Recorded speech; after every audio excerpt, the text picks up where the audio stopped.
Oh, you didn't. Wait, why would you phrase it like that? Why would you just say, "Oh wow, I was taught a new word today"? Why did you have to say, "Wow, I'm surprised Sean knew how to use the word"? You dick. I was surprised you knew that you were using a word I was fully unaware of. Oh, I see. Well, speaking of You were unaware of the word "hoe"? no, oh my God. Speaking of promiscuity, it's Craig's here, as we are all want to Hi, say. Craig. Look, I have a heart. Can't believe you're playing into her games, Sean. I mean, Why do you have? I just found this in my drawer. What is that? Oh, Uh, hearts. Interesting. It's from my high school. What was the class called? Physiology or whatever. Mm-hmm. Look, it has all the little labels and stuff. Here, before we get too sidetracked, Will has been gracious enough to you know, be in a difficult place to join our session. So I don't want to waste his time. He's a busy man. Listen, I wanted to play as much as you guys. I would have burned down several local businesses in Cazenovia, Hamilton, New York area to play. Yeah, Cazenovia College. Gotta reduce that bandwidth. Yeah, Jesus Christ. Well, where we left off was There's no rush, Sean. You gotta take a breath. all right, fine. I'll take a breath. I've got like half an hour, so we got to get through everything in like half an hour. Yeah, exactly. What? Here, fine. You know what? You fucks. You want me to take a breath here? I'm gonna go grab some water because you said that. All right, I'll be right back since everybody's drinking. I'm trying to help you out. Oh shit. Mm. Now that he's gone, we scheme. Yes. Hopefully he gives me my 3 hours of planning time. I have many administrative affairs to get out of the way. Yup. Aren't we like under attack or something? What sort of administrative affairs are you going to get done? I got phone calls to make. You got psychic calls to make, bro. I got psychic calls to make. I got psychic paper to fill out. I got this. There are many forms that must be completed. I just benefited from one of the things. Hopefully we get to it. Oh yeah, we're still being recorded. Hey. We are. Hi, Max, and then Cameron, who's going to be editing this. You guys should like just pick a random segment of like the recording and just cut it out. Like just fully random. Like just exclude something. Like this, just exactly what you said. Yeah. I can't believe you went on that tangent, Will. Yeah, Man, Will went off on a crazy tangent. I can't believe Serial just died. I love Serial though. The serial killer. Hold on. Starting it out strong. All right, so I was actually going to get a glass of water. So in case anyone felt guilty, specifically Soph, I was really just using her as a patsy for me going to get a glass of water. We left off on you guys stuck in the opening to or the first chamber to an underwater observation station. Station. Yes. Observation station that was being attacked by a horrible eel from beyond.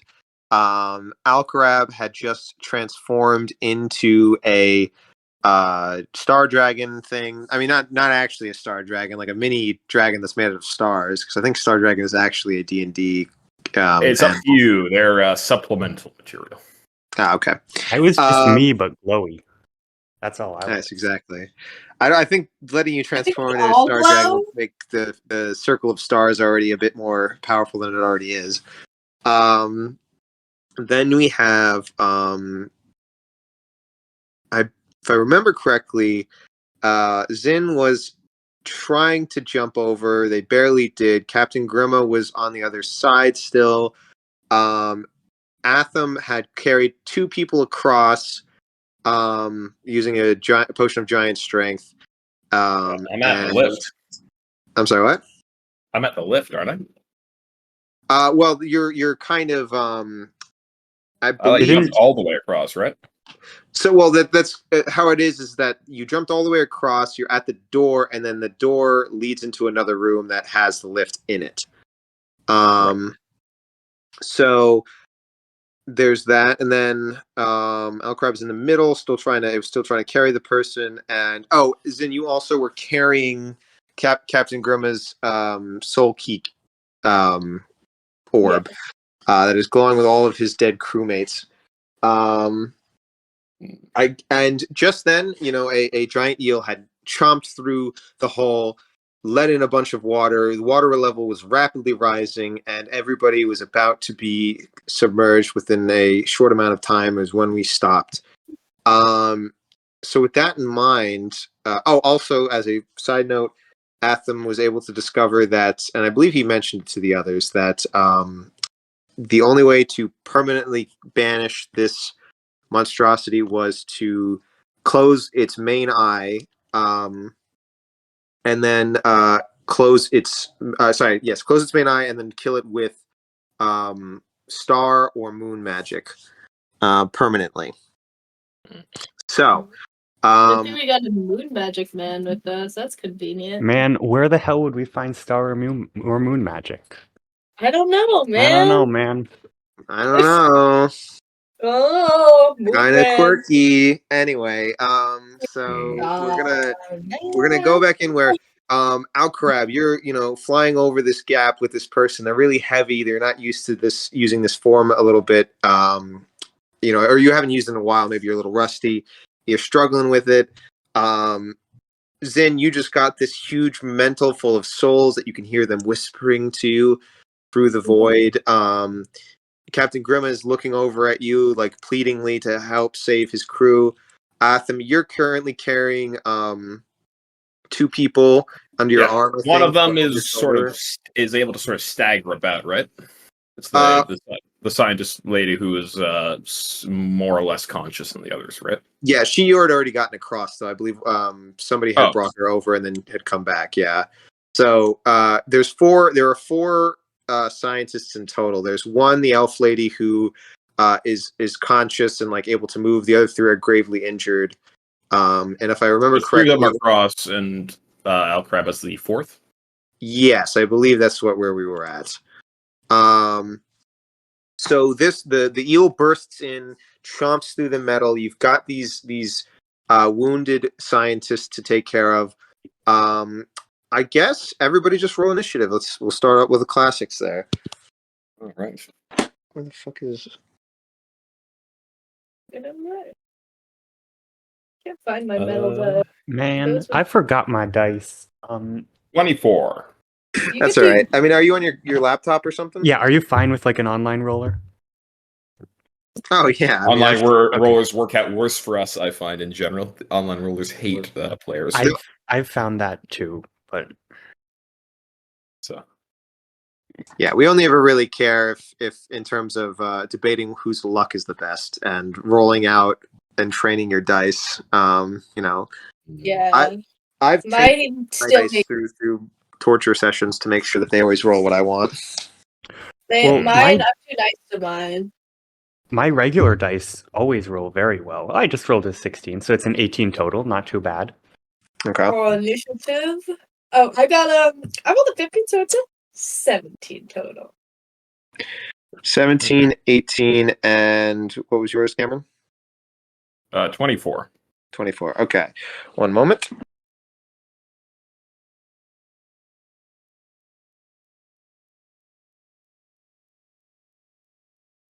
I like to think that every time he mutes, he's just like screaming at the top of his lungs. He definitely is. I would not put that past him. That sounds very Sean Carr.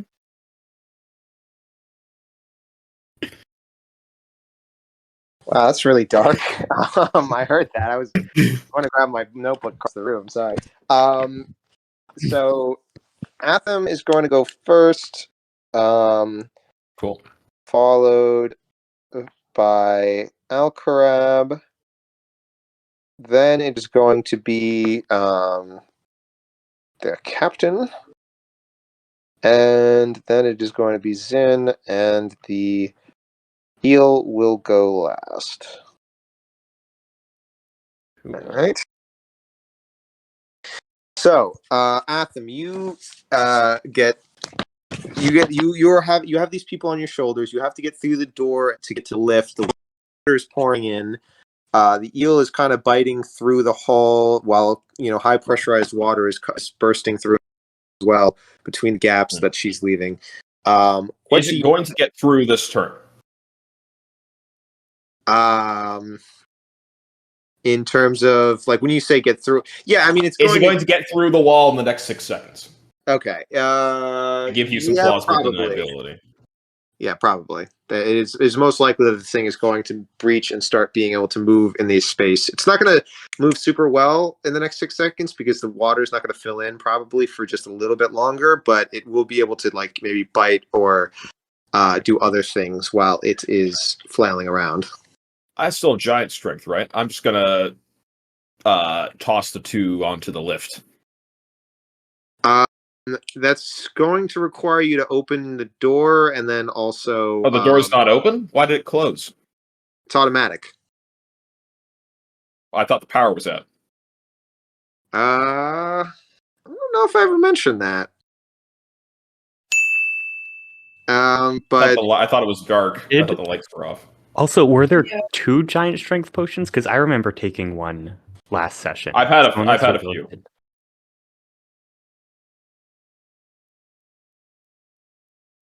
Okay. I think. Oh, you might have. Yeah, you might have given one to Alcarab. So yeah, keep that in mind. Also, keep in mind you did. I've only. Sorry. Well, I was going to say. Also, keep in mind you did use disintegrate last time, so you're down however many points. Okay. So, okay. With that in mind, then that's a good point. So I guess you won't have to use your object interaction. You want to throw them on the lift? Roll them, but yeah. Wait. You want to roll them on the lift? Are you running over? I'm not chucking them across the room. If that's how far is it to the lift? It's about 20 feet. I'll just walk then. Okay. So you can walk over. You can put them down. That'll be your object direction, and most of your things you would want to do. I still have my action and bonus action left. Yeah, I'll say you do. Do I still have my? Okay, then in that case, I'm just gonna start. I'm just gonna move back to the entrance, and I'm going to cast. Crap! It closed. 1 second.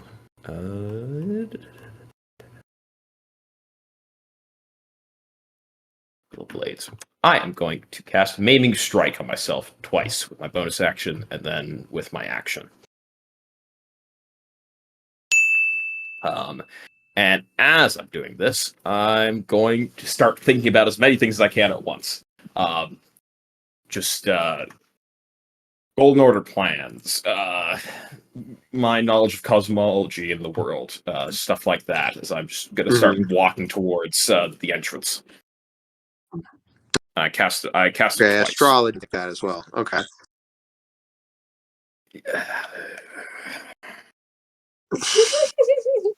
All right, you cast those. Give me an intelligence roll real quick, and then we'll end your turn. I'm assuming that casting it twice uses your action and bonus action, right? Yes, it's a bonus action spell, and I'm using my action as a bonus action. So, 2 bonus. Okay. All right, and so yeah, just give me a flat intelligence roll for your thinking. Is this Can I ask which will get its attention, high or low, like passing or failing? I mean, assuming that you want to use rapid thoughts to attract it, I would imagine that a higher check would make it easier to get its attention. Okay, good. All right, just checking. It would be unfortunate if that was the other case, but just intelligence, no proficiencies or anything. No, just flat intelligence for the moment. Dirty 20. Okay. With that, then we'll go over to Alcarab's turn. You are floating in the middle between this walkway. It's about 10 more feet to the ledge at least, and then the room is filling up with water. This giant, blind and milky-eyed black eel creature is chomping its way through. It is getting closer. There's more water everywhere. You're starting to get splashed a little bit. Eels are falling off of this giant mother and falling into the water below, and they're starting to jump up and try and snap at you. Did I not make a bridge at the end of last session? Across the way? I do not believe you did. I thought that you, if I remember what happened last, is you were flying across. You didn't do. Oh, actually, wait a minute. What was? How did you make the bridge?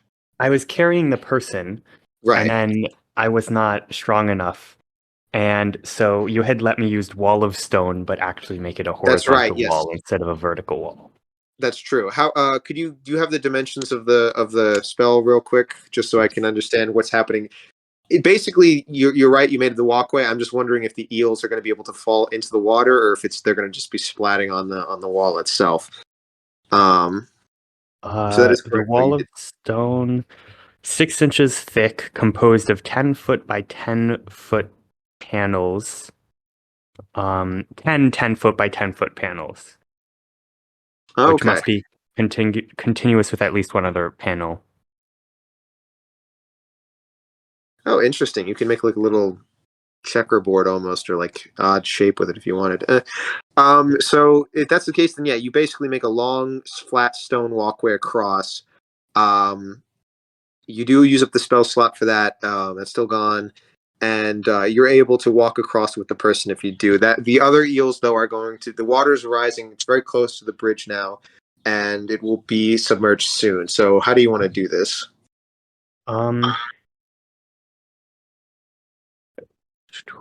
Do I still have like my action and stuff, right? Oh yeah. No, so anything you did before you rolled initiative was already done. So everything, you have all of your resource stuff now still. Okay. Can I just run across? Is the person like healthy enough to sort of make it to the other side? The person is not healthy enough to make it by themselves. You would have to help them with a action, or at least you would have to do a check to see if you could carry them. Is what I should say. Not use your whole action. Depending on the check, how much your movement would be, reduced or halved or anything like that. Okay. First thing I do, I guess, is I'll try to get the person across. Okay. Give me an athletics check then, real quick, and we'll see how far you can take it with your movement. It's a 17. It's good. You're able to make it 20 feet with the person. They're still going to take off 10 from your what's it called? Movement speed. Movement speed? Okay. Yes, total movement range, I should say. Okay. And so the person is on dry ground, or relatively not in the water. And then I guess I'll like cast a guiding bolt at this funny little dude, funny little guy. Funny little thing, huh? All right. Yeah. That is a 27 to hit. Oh, nice. So you cast this, that hits. Could you describe for us what Alcarab's magic looks like? Yeah, so let's see, you guys all saw the shield stuff I sent. One of the, let's see, guiding bolt. Actually, guiding bolt is different. So he's got like this hole drilled right in the center of the shield, which is like the sort of North Star or whatever, the pole star. And so this like point in the center sort of lights up, and like a big old speck of light sort of rises out of the shield and into the air before it just streaks towards the little eel guy and then hits him. Mm-hmm. And so he takes 15 points of radiant damage and is sort of almost like covered in like sort of like a net of like very thin points of light, sort of connected by like webs.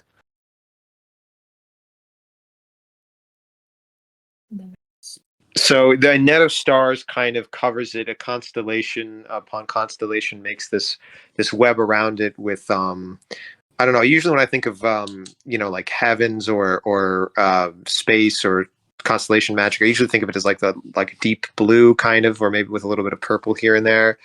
Kind of like the galaxies with, or like a nebula cloud or whatever they're called. But is that what the color? Do you use colors like that? It's more in this case like a faintly glowing. It's more like a faintly glowing like spider web almost. Where any point two or more strands meet, there's like a brighter prick of light. But other than that, it's sort of just like a faint. It's just like luminous, a lot sort of white light, kind of. Yeah, white, light blue, sort of in that region. Okay. It screeches a little bit while it's confined in this net, and it starts struggling around, thrashing against the net and the metal around it and it starts to buckle it. And it's going to take a legendary action at the end of that turn. It spits and hits Alcarab and the one. Actually, I should have also rolled for the elven. The elven scientist? I will put her in between the captain and Zin, I think. Didn't she have a name? I forget what it is. Was it in character archive? No, she hasn't. We haven't got her name yet. No. Did we not? Unless I am being very bad at remembering. I haven't rewatched the last episode in a while, so it could. It's true. We don't have it on. If you don't have it in your notes, then. So. Yeah, if I didn't have it, I mean, if it did, then we'll just say that was her first name, and her last name was something else. Her first name, we'll say, is Janai. Yeah, Janai. Yes, we did. Yeah, we did say that. Yeah, I remember now. Janai. Is that it? Oh, I'll put it in there. I remember hearing Janai. Her name is just the negative form in Japanese. That's crazy. Wow. Not all of us are weebs like you. I took two semesters of Japanese class and I regret it. So let me have this. No. So the eel spits up on Alcarab, the injured scientist. I believe I said it was a human, I think. The elf Janai, and Atham, in a kind of like black, red, or I guess deep red kind of mix of goo, and there's skeletons from fish in there as well. It's disgusting. It smells, and it invokes a smell or sense of the ocean at low tide when there's a bunch of dead fish kind of in the water after a fish market is done cleaning up their wares. That is going to then be Alcarab. It's going to be Captain Grima. It's going to say, "Oh, beautiful bridge, lad," and he's going to start running across to Zin. And he's going to hold his action and make it to the same area as Alcarab and Zin about. Zin, you are at the edge of the last. You were at the edge of the walkway before it was made into a full walkway by Alcarab. The water has now risen to almost be at the walkway level. There are starting to be eels that fly out and like are biting at people. The eel has now started to make its way inside and is almost upon you guys. What do you want to do, Zin? Okay, wait. It's almost by me. Could you repeat that? I'm sorry. It's basically you're in a pretty enclosed space where it is starting to get like the eel can kind of like when it's inside, it's gonna like force you guys all up against the wall. That's how big it is. So it's like 10 feet away from you right now. You're gonna stab it? Okay, yeah, you can do that.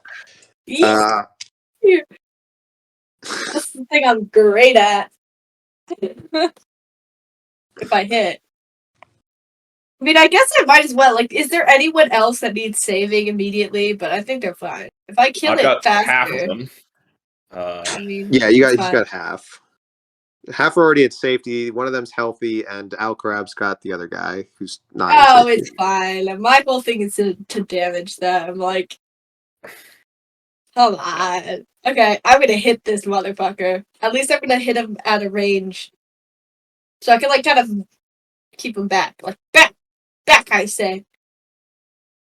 Anyways, I'm gonna use the whip. Ooh, Yes, that's of course. good.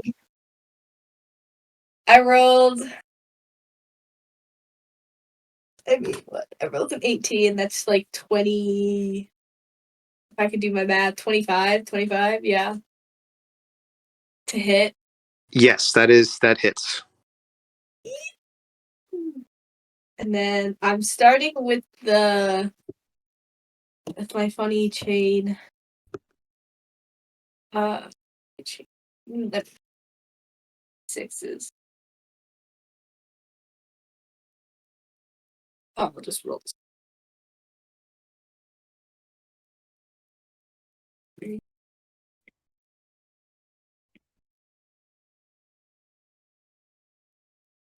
9. Oh,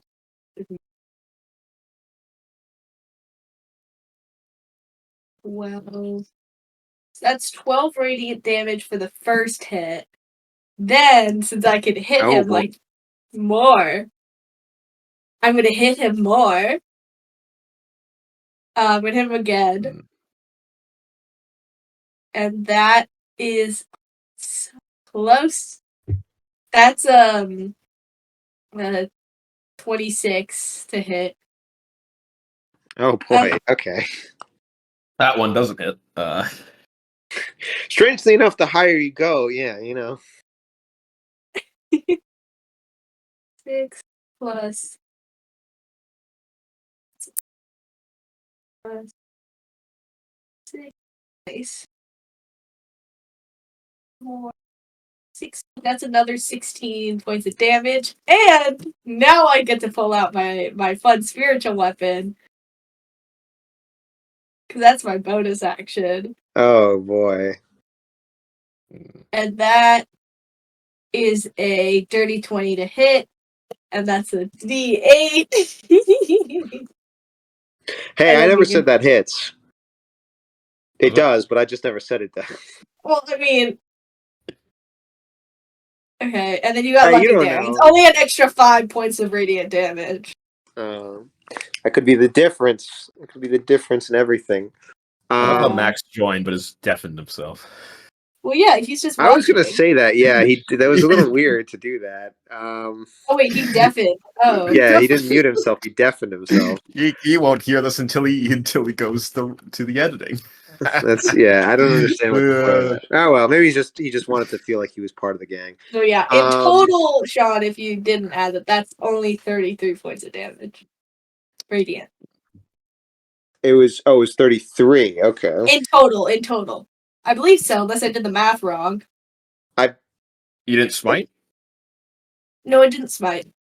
I think you might have done the math wrong because you did 12 at first, and then you did. Oh, actually, no. I have to add that again. Never mind. 12, Right. 16 plus 5. 12, 16 plus 5. I did my little Yeah. dice tip. 28 plus 5. You're right. You're right. Out. Yeah, that checks out. Okay. I missed adding the 16 here. You All missed right. the 16? No. Never mind. Okay. I was like, damn, he just is like, that didn't happen. I will be. I'm tempted. So Nah, at the end of your phase, whatever, turn, the damage from the sword attacks and the chain and all the radiant damage, you cut through the eyes of the monster, and it starts to bleed this milky white substance on its face as multiple eyes rupture and just cascade down this disgusting, vile ooze. And you can see underneath all this collection of eyes that there seems to be another milky white, silver, giant eye moving beneath the torn tissue and flesh. And as it screeches in pain, you hear it call again to its young, and they start to jump out of the water and are going to attack Alcarab, Atham, and the elven scientist, I believe I said. But that will activate Captain Grimma's held action. He's going to dive to protect her. And so he covers her body with his. It's like, I got you. And I'm going to need. Let me see here. It's going to be a lot of mini attacks, so I'm going to just do it all at once for all of you.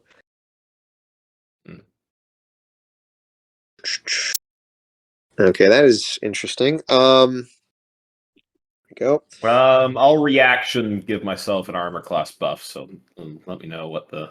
What are your two, Alcarab and Atham? What is your armor class at the moment now? Then with the buffs and 22. Alcarab, 22. Okay, and what is your base armor, Alcarab? 18. 18. Okay. So 3 go through, with a couple of them being crit. So 2, 3, 4, 5. Yeah, okay. And that will be a total of 32 damage as a bunch of yipping eels kind of dive out of the water and start to gnaw on the chum that is covering you guys. They just get bones with Grimma. It's like, oh, it tickles. But for you guys, you hear as they kind of just slurp and chew on whatever they can get out of your fabric and flesh. And then I take the same damage as everyone else? What was I going to say? What was the let me check the last attack there. Actually, no, you're going to take you take 1 less attack. So you get minus, that would have been, so you take 8 less damage. Well, what was the total damage again? Total damage was 32. Okay. Bye. Oh, you don't take that. No, it's just Alcarab and Atham at the moment. They're the only two who have to take it. And then as the you hear a creaking, bursting noise, the water is going to rush in, and you're all going to become submerged as the pressures equalize inside and out. I'm going to need everyone to make a what would I make this? Probably a dex saving throw. I feel like what are we trying to avoid? I'm sorry, what? What are we trying to avoid? The water. I mean, the water's rushing in, so if you want to, stay inside and not get rushed out into the open ocean, I'm assuming you're going to want to grab onto something. Would rushing out bring me closer to the eel? It could. Yeah, I mean, it would, if the water bounces back and kind of the pressure equalizes, that would push you toward the eel. So if you want to trying to auto-fail it, you escape as can. fast as possible, but okay. You guys also get, because of my aura protection, you get an extra +2 to your saving throws. What? You're welcome. That brings the total to an 8. Thank you. You're welcome. Yikes. Well, okay, if Alcarab's getting dragged out, I guess I'll go with them just to at least either we'll both be dragged out into the open ocean or we'll both be near the eel. So I'll elect to fail just so I can follow Alcarab. All right. So with that, what was your save, Zin? What was it? 15. Okay.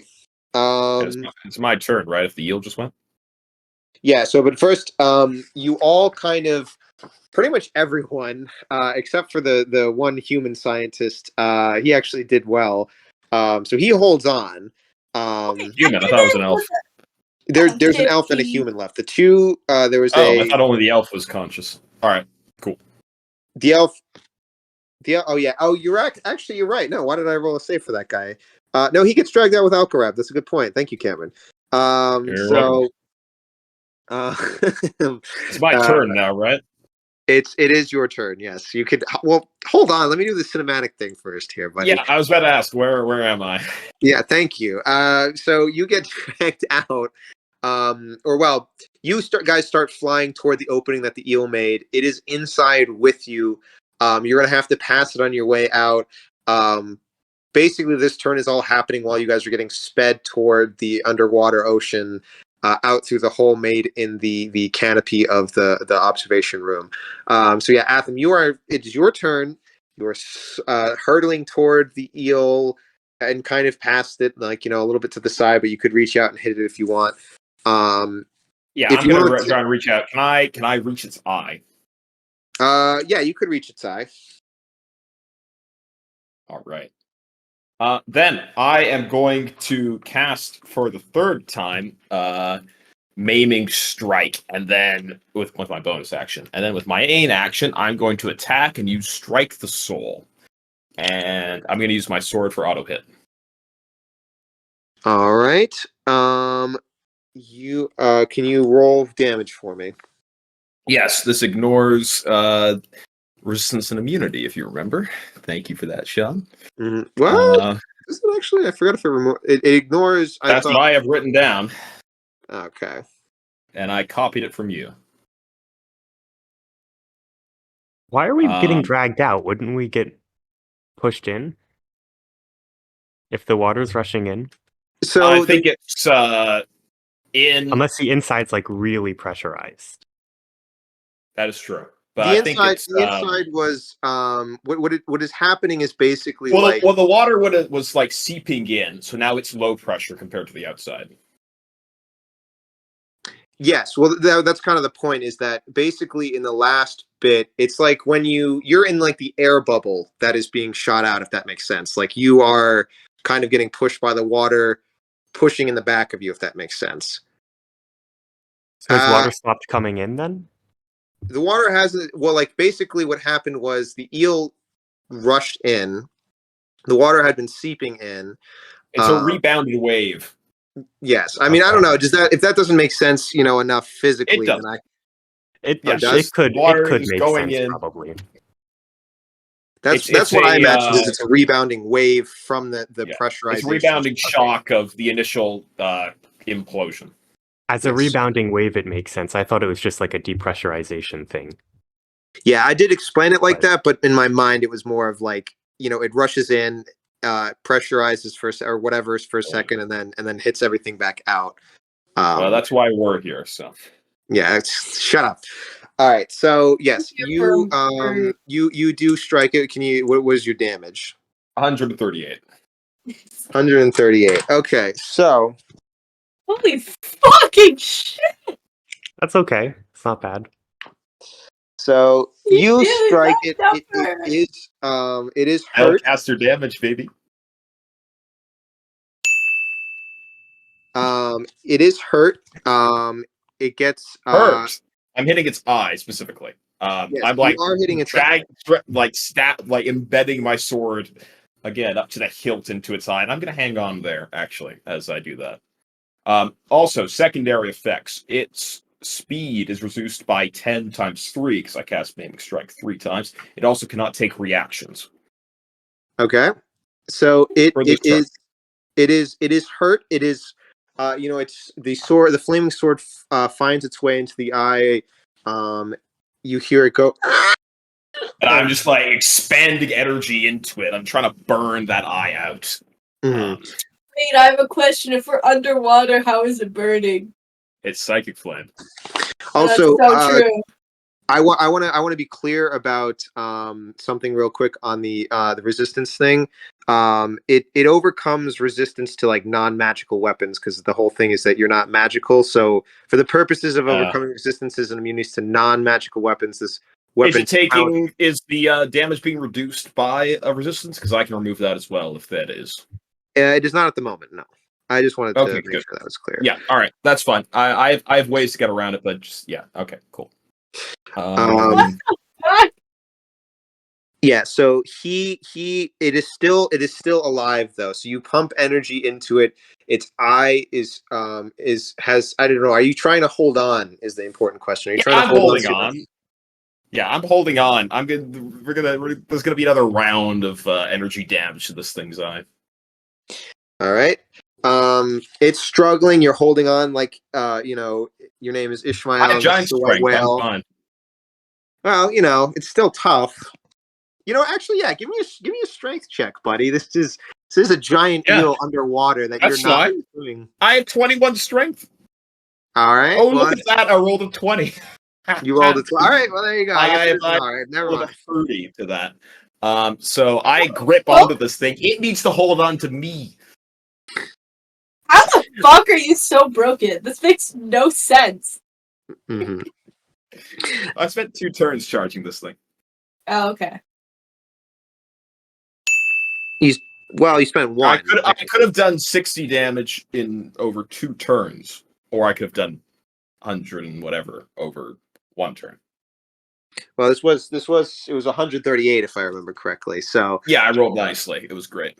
yeah, Average was 121, so I rolled above average, which is So with that said, it's still alive. It is still thrashing. That is going to be Alcarab's turn then. So you're getting pushed out into the underwater. You have the scientist you were holding on to. Are you still holding on to him, do you think, or did you let him go? I'd probably try to hold on to him, but I don't know how much, like, if I'd expend a significant amount of energy trying to hold on. No, I'd say, you're able to hold on to him, especially because you have the giant strength going as well. So with that in mind, the water is pushing you out. You're about to be past Atham, who's riding the eel, basically with a sword in it. What do you want to do? Do you want to try and focus on surviving being pushed out in the ocean where there might be other stuff going on? Do you want to try and get back into the observation deck, or do you want to try and hurt the eel? I don't mind being pushed out into the ocean. Is there a way for me to push, like, the other scientist, like, to the side so that he doesn't get pushed out into the ocean? Sorry, I forgot to unmute myself there. Yes, you could do it where you are able to push him hard enough, or use a spell if you would like to, or what's it called? A cantrip, if you have one that might work. Where you could push them to the side and they'd get stuck on like the wall rather than being dragged out. If you want, that could be a move you do. Do you want to do that with your physical body, or do you want to use magic? I have Shape Water, which is a cantrip and not significant, but it might be enough to at least like get a current going in the direction that I want the guy to go. I'll say, yeah, if you wanted to combine that with like a physical thing and like say you shaped water in a way to help that, I would be willing to work with that. But I would like to tell me how you want to use shape water and how you do the whole thing together, if that makes sense. So I can work with this. Okay, well, first, before I should say at the start of my turn, because I can only do this at the start of my turn, I'm gonna change the form of my starry form from the dragon to the chalice. So Alcarab sort of like flickers almost, and then he continues glowing, but instead of before there was a constellation of like a dragon on his chest, now on his back there's a constellation that probably could look like, actually it looks a lot like a goblet or one might say a chalice. Ooh, means nice. means I can't fly anymore, but that's kind of useless if I'm in water. And Interesting. then, Okay, yeah. I can. So shape water lets me sort of change the flow of water, a little bit of water, and change the flow a little bit. So I'm gonna, I guess, if I were to slam into a wall, would that be with like considerable force? It would be decent. You don't think it would be life threatening, but it definitely would be decently impactful. I guess I should rephrase my question. If the scientists were to be slammed into a wall. So they wouldn't die. They might take a little bit of damage, but it probably won't kill them in their thing. Give me a medicine check though, real quick. That is a 11.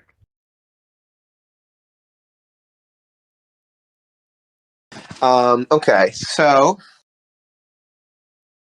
they're unconscious, throwing them against the wall at this speed. This is going pretty quickly. You don't think would kill them. That's pretty much all you can guarantee. And you do know that somebody else would maybe need to help them before they were underwater for too long. That's about it. Could I shape water to... So what I want to do is sort of, as I'm like going out of the room, like sort of exiting to the water, I want to try to push the person like to the side so that they catch a wall and are not sort of blasted out of the room. Okay. Could I shape water, I guess, instead of like pushing them opposite the direction of motion to try to slow them down before they hit the wall, and then just push them to the side? Yeah, that would make sense. I like that. Give me an athletics check real quick, and remember to use your now enhanced strength for that roll as well. And let me know what you get. I've not been rolling well. That's a 6. Or sorry, an 11. I rolled a 6. You push them, you get rocketed past. They get caught on the side, like a twisted piece of metal. They don't get stabbed, but they do get like their clothes are now are hooked onto one of the more twisted pieces of metal. So they're not exactly safe inside of the observation deck, quote unquote safe. They're stuck and they're not floating out, but they're going to need to be cut off and probably brought in somewhere before it's too late. So you've accomplished what you've done for now, but in the future that might make your job more difficult. Does that make sense? Yeah, well, not much I can do about it now. Fair enough. I'll say that you can you have your, we'll say that was a bonus action worth of stuff in your object interaction. You have one main action left. You are floating outside just about. It is a dark, dreary emerald horizon as far as you can see, and there are things moving out here. It doesn't feel very pleasant. It feels cold and dangerous.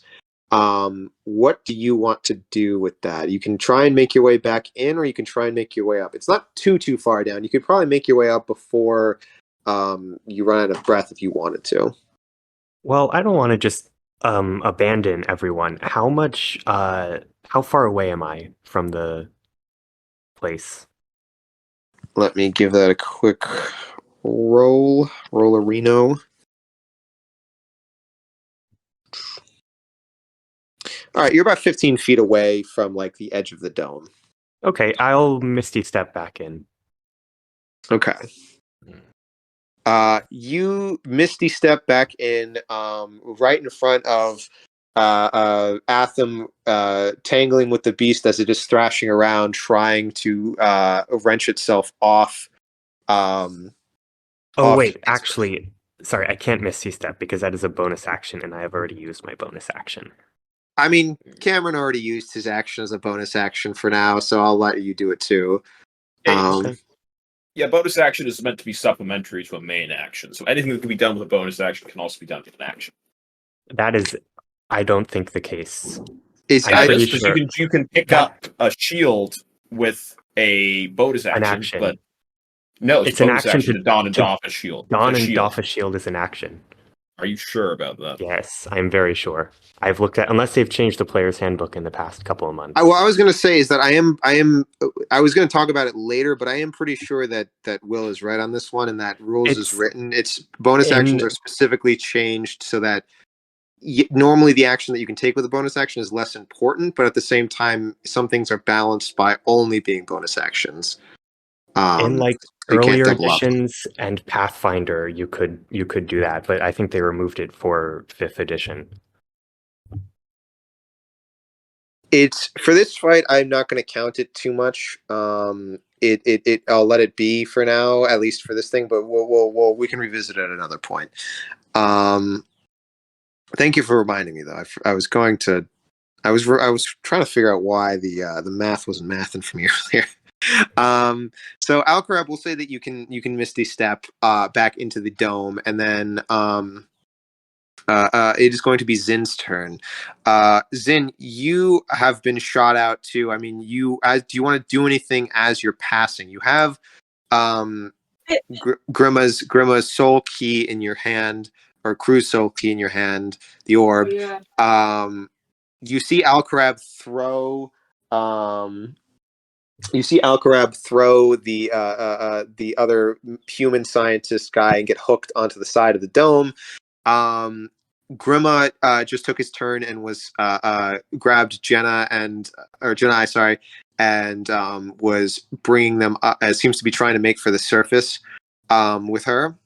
And that's where everybody's at right now. The other two have their lift started. They might have be being attacked by mini eels, but I'll roll for that later. But they're starting to make their way up the lift. Why is picking up a weapon a free action then if picking up a shield isn't? Well, it's donning it specifically, so that's like strapping it on your arm and stuff, I think. Not all shields are strapped, though.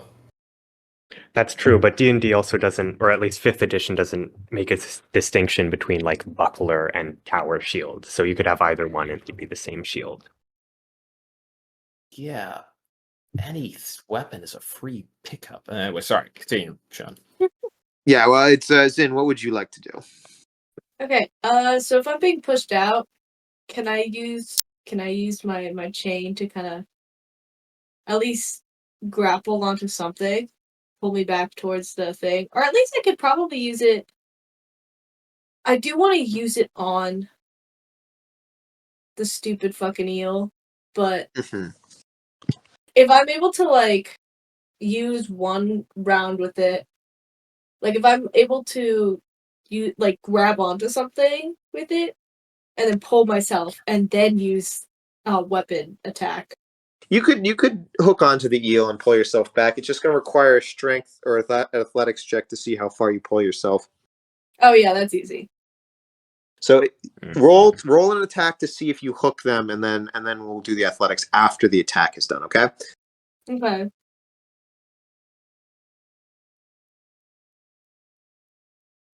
So 16 plus 7, 23 to hit. Yeah.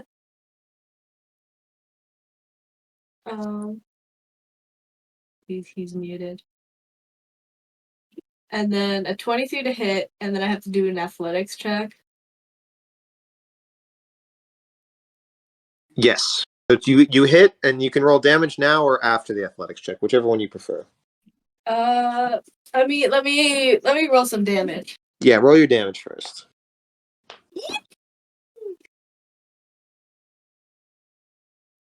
Yes.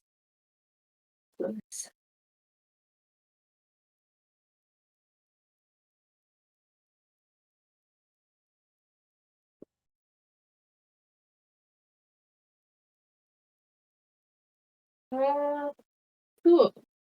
So for that attack, I did 13 damage. Then my athletics check is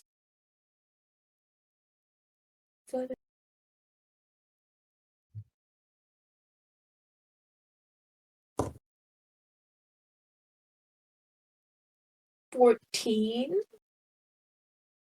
Okay. You're able to pull yourself back to the edge of the dome. Sam, you're right next to Alcarab. And then, okay. Well, real quick. Yeah. So, how much damage did you say you did?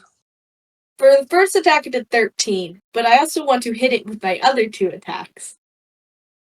I will say that you hit it with this first attack, and that you see that little last bit of damage, that the eye that was surrounded by the eye that has Atham in it. Atham, are you yelling anything? Or are you just completely silent as you're stabbing this thing in its eye? I'm underwater. It wouldn't matter if I'm yelling anything. You're psychic, True. though, dumbass. I'm joking. You want me to give a psychic play-by-play? Yeah, exactly. Everyone. I think we all read the containment procedures for this thing. Containment. What did you call them? Banishment protocol. Banishment protocols. I think we all read those, so everyone should know what I'm trying to do here. So no, I don't think I'm saying anything. Okay. So that's fine. I thought more of just you were gonna just yell like "Call me Ishmael, you motherfucker" or something like that, and taunting the eel. But Yeah. I wouldn't inflict Moby Dick on this guy. He's a demon, not a monster. oh my god! How dare you? That is one of our classic American novels. Anyway, Is it American? I thought it was British. I'm pretty sure it's American. I remember because we were talking about how that guy made money because he was part of the customs office, and they didn't really get paid anything, but they just basically got their wages by stealing. It was American. Huh. Yeah, it was American. Isn't it about New England fishermen? I thought it was. Anyway, Whalers. I haven't read it. 1800s. Anyway, the thing is that as this is happening, that last little bolt of angelic energy going through it makes it shudder, and you can see that its eye starts to drain. Its whiteness and a blackness forms around it as it kind of spirals and twists into this at first mixed and layered black and whiteness as some kind of hypnotic eye. But then it starts to drain more and more in the whiteness until the eye is fully black as it and it just kind of smashes around against the thing in pain and fear. So it is quite clearly damaged now. Its main eye seems to be completely destroyed or damaged. If it's dying, it's dying, right? It's yes, dying. It's dying.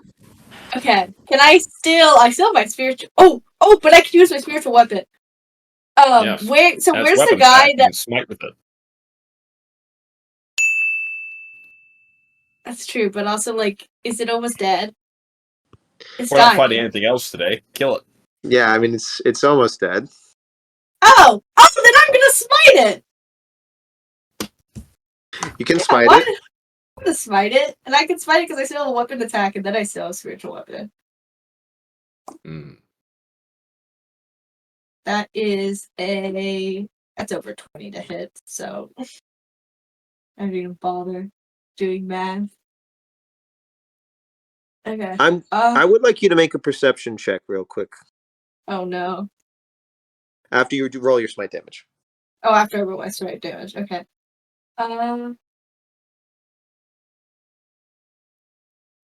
Smite. Smite's 2d8, is that it? 2d8 per spell level. Ooh, I should do I should do. Be pretty cool if you did. I'll do it at second level. 2 slots or whatever it is. I'll do. What that makes it 3d8, 4d8. 4d8. 4d8. I can do that. And if it's a fiend, Sean, it adds another d8. But I don't know how you're classifying your demons.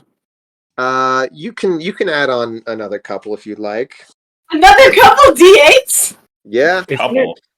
I don't think that's legal, but it's one. But don't worry about it. 1d8 per spell level, past 1. Oh, I see. I thought it was 2. Yeah, I thought it was. I thought it was 2 initially. Oh, it is. Yes. Sorry. A maximum of 5d8. Right. You were okay. Yeah. So I'm at 4 now. Okay, yes. That's still good. That's still good. That's good. Right, of course, yeah, because you're supposed to be using the other special smites for 5th level spells. That's right, I remember now.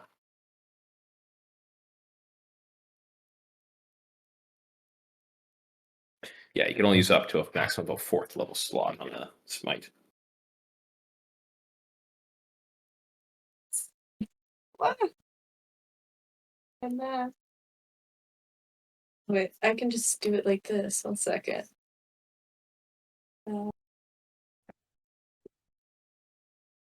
Cool.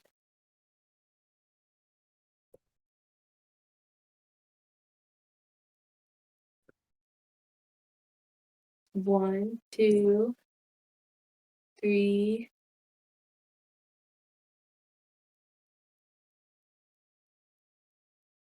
Four.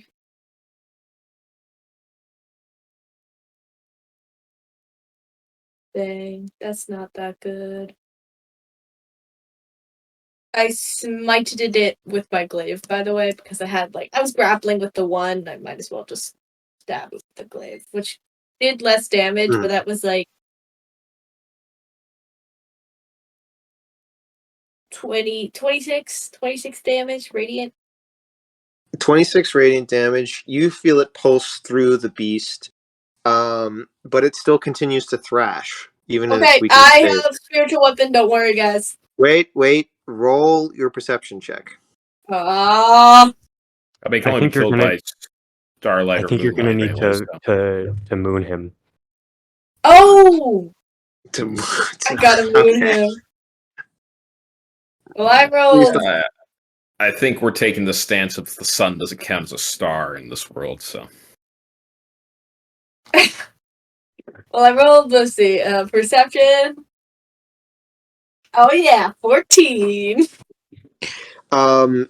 Your the guy who is caught on the side of the dome is starting to seem to convulse, and you suspect he might be starting to drown. Also, the energy at a certain point seems to dissipate outside of the beast as you strike it. Oh, that guy's drowning. Can I use my spiritual weapon to like zoom over to him and then like Kill the drowning guy. Gee, No! I want to use No! that honorable No! death. What about his My idea was where is he? Where is he? Can I use my spiritual weapon because it's shaped like a glaive. I can use it to like grab like a bunch of, I know, Max, like the it's back of his bullshit. clothes, his clothes and pin him up to a thing like a pin board where he can breathe. There's no more air below. You could start getting him to the surface. I mean, if you want to. Yeah, that's what my idea was to get him to the surface. If you want to cut his the clothes that are stuck off of the thing, and like somebody can try and get him to go up. I mean, that's something. I was thinking of it as it was like a little broomstick sort of glaive, like going. So I can just make it fly around. No, I think you kind of want to like impale, throw, like kind of not like impale, but like kind of get his clothes and shoot him off into the water, like to unhook him. Yeah, like here he is. He's a guy, and then I have it, and I go, we grabbed him, and we go. You know, I mean, that's pretty creative. Give me an attack roll against him with the glaive or the spiritual weapon. I mean, I rolled a nat 20. You chop his head off, and a bunch of water, blood comes out of the water. No, I'm joking. You do exactly. Well, why don't you describe to us how this majestic Disney-esque moment happens? Okay, so the guy is drowning or whatever. What a nerd. And then my spiritual weapon, I kind of like shoo it to go that way. I go like, and then it flies or swims. It's a fucking glaive. It flies and swims towards the guy. Pinpoints like in a movie, like the back of his shirt, like goes through the back of the shirt.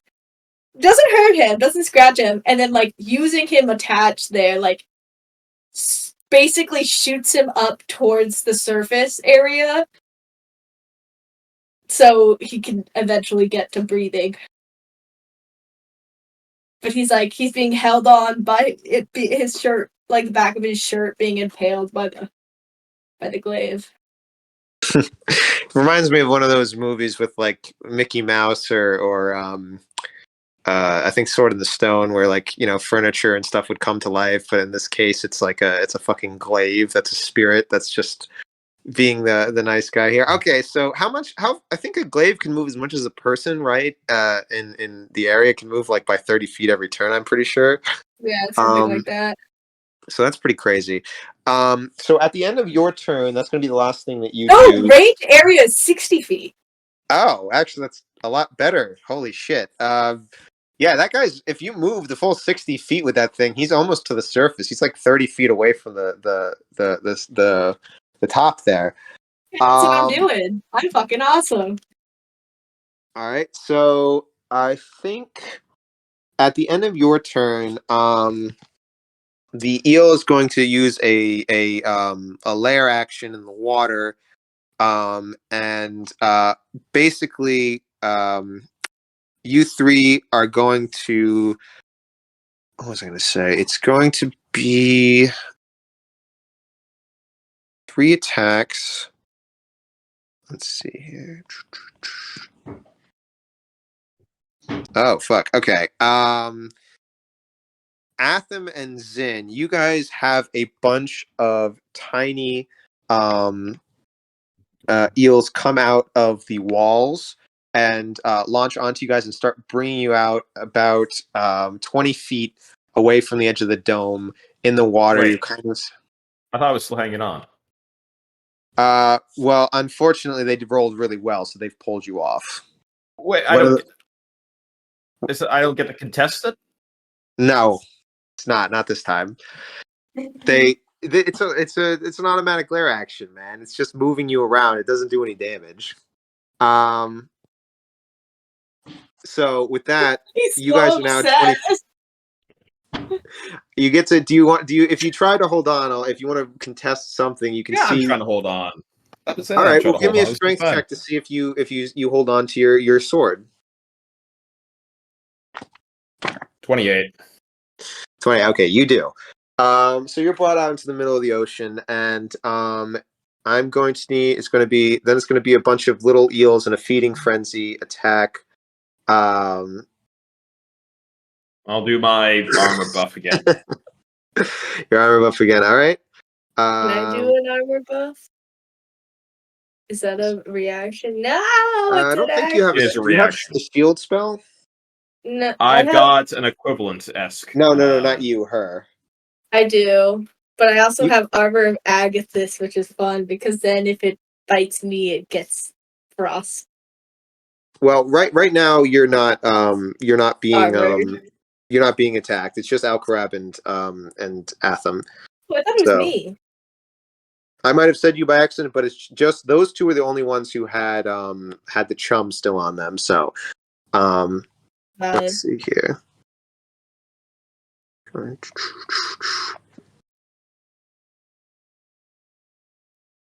All right. So it was 18 and 22 again, right? Yep. Let's see here. Yes. Those are going to miss, both of you. All right, somebody got another 20. Nice. All right, so let's see here.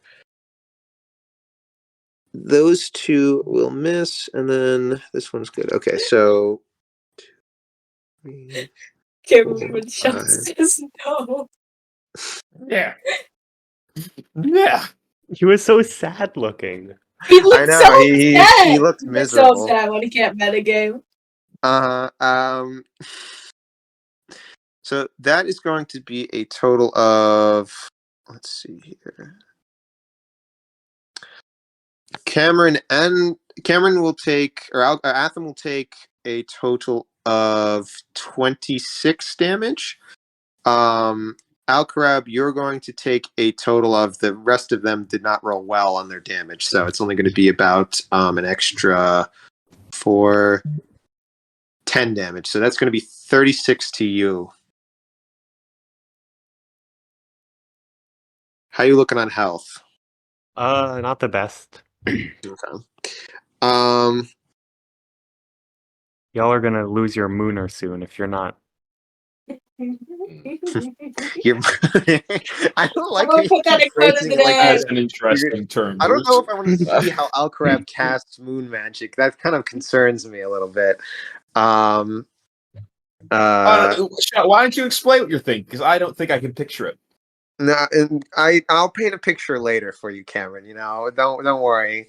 Stop You know what? mooning I'll people. commission an Stop artist to mooning send you some people. Alcarab mooning pieces. Um, Will's on fire today. oh my god, yeah, he is. He really is. I just Let's make the see. same joke over and over again, and people keep laughing. It works. It works. A mooner. Yeah. So the eel is going to in a kind of a berserk rage. It is going to charge out, and it is going to, let's see who it attacks. I think it's going to try and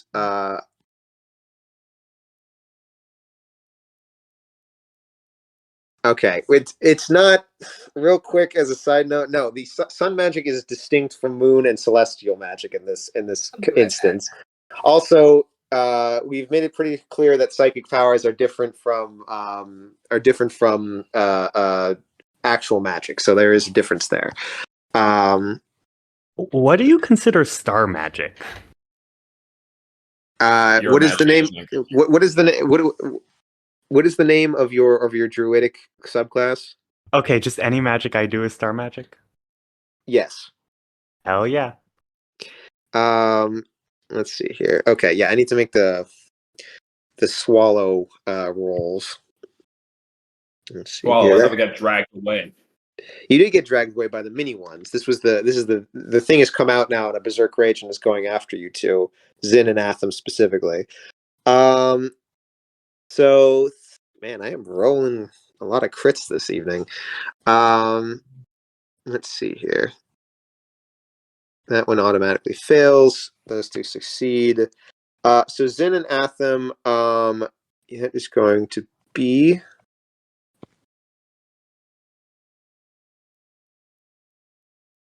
That is going to be 32 damage on the bite there, and you will need to pass a what is it? I guess a strength. I'll say it's a con saving throw to get out of its jaws. And then it is going to be back up to Atham's turn. Dirty 20. Dirty 20. Okay. You are able to escape its jaws, and you're kind of riding onto its side now. Attacks haven't been doing anything to it now, right? From what you can see, and what Zin just did, he put a lot of damage into it, and it didn't seem like it did that much. You do notice that there are some mini eels going after Captain Grima, and what did I say her name was? Janae? Janae, yes. Janae, sorry, yes. All right. Can I reach them? I don't really have I don't have like any special swim speed thing. Well, I'm just telling you what. Aren't I covered in eels? Not really. They kind of dispersed as soon as they dragged you out. They kind of was more of just like a clothespin thing. So it's more of what. I mean, you can help out to make sure that Alcarab does enough damage on his next hit if he's the only one who's got the requisite magic. You can try and make it to the others, because maybe even after the thing's dead, who knows if it's young will go away. Or it's young in a big clump. I can't kill them. I don't have starlight damage, so. Well, no, you don't. As far as you know, they're part of the greater whole, so it wouldn't matter. That's not necessarily true. I mean, you could still break little parts of it off. Who knows? You haven't really attacked the younger parts. If you have ways of healing, that would be fantastic. I have ways of healing, but only on touch. Oh. Is there any way I can reach Alcarab, Sean? I don't remember how swim speed works, but he is about 30 feet away from you. So I guess with how much strength you have, you could probably make it over if you pass an athletics check. Speed is half normal speed, from what I remember. I don't know. Well, with your enhanced strength, your enhanced strength, if you get an athletics check, you could do it. I'll say. All DC right, I'll 20. do that. 19. All right, you can get close to Alcarab, but you don't fully make it over to him. Guys, look at my cat. About 10 feet away now. I can't do anything.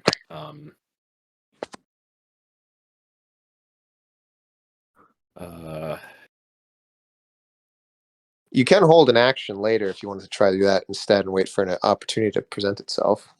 Yeah, sure. Yeah. I'll grab swim towards me and I'll cast. I'll prep a healing. Okay.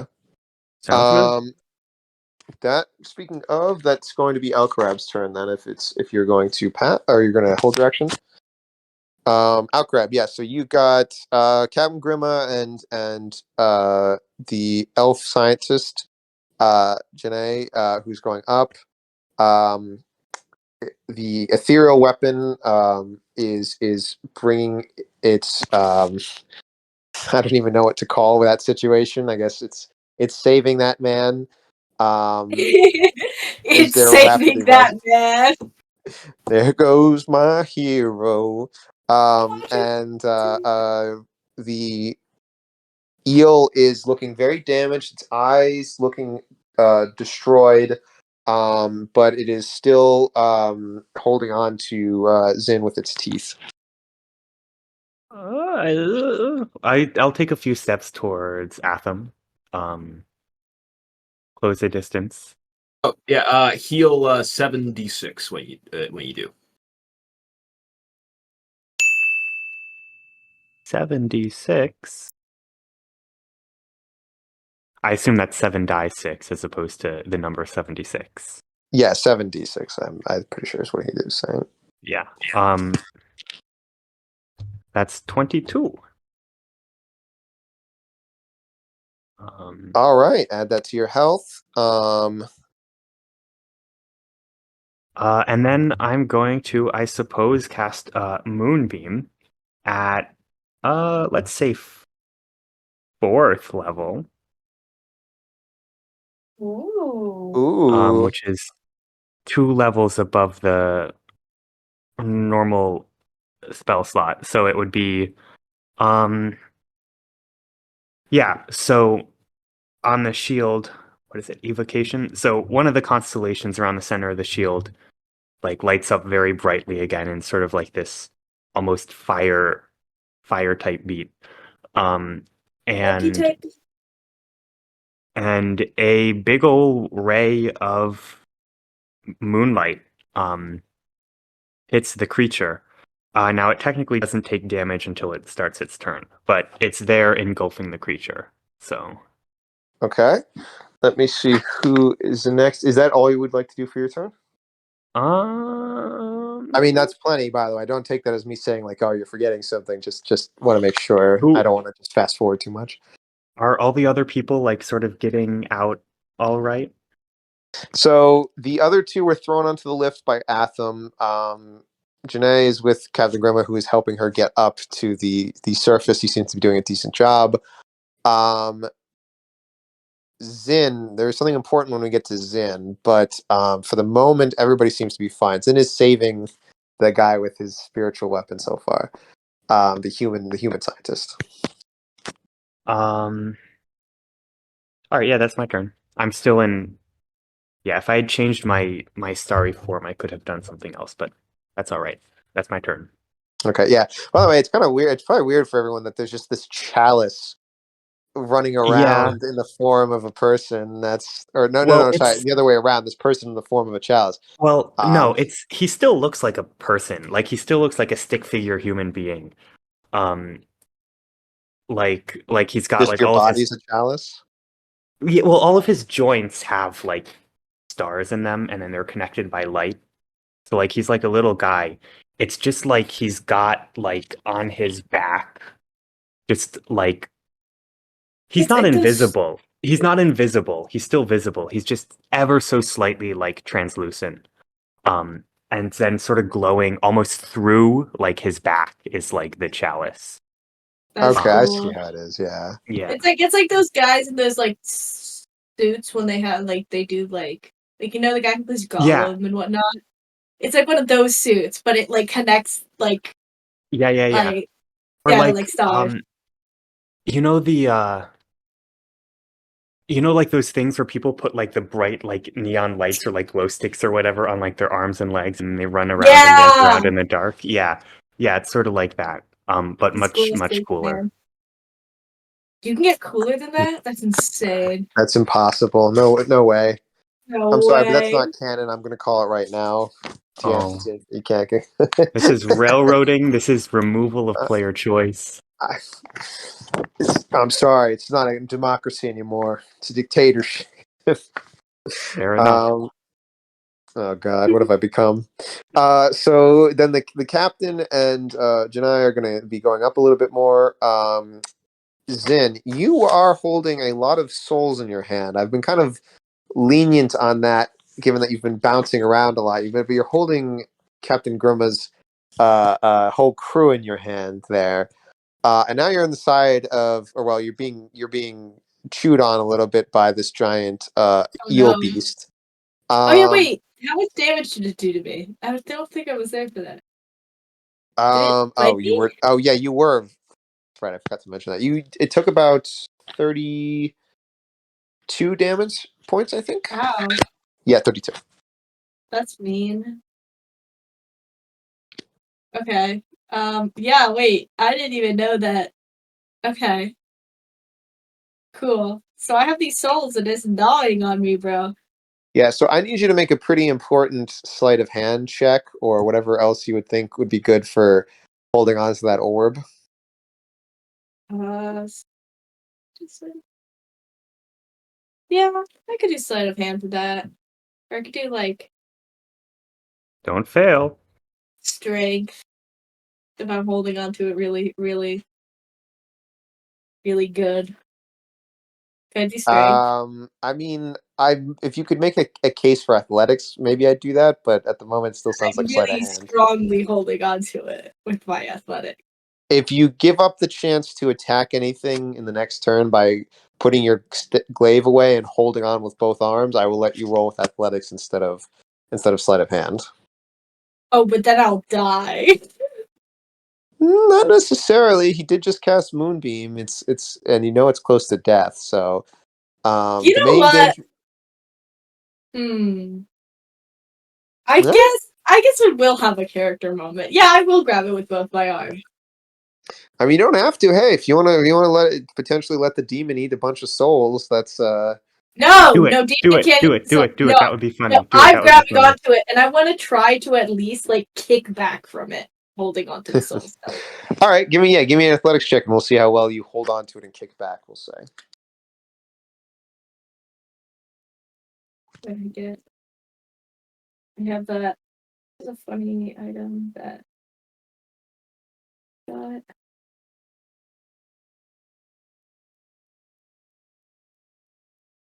Okay. Well,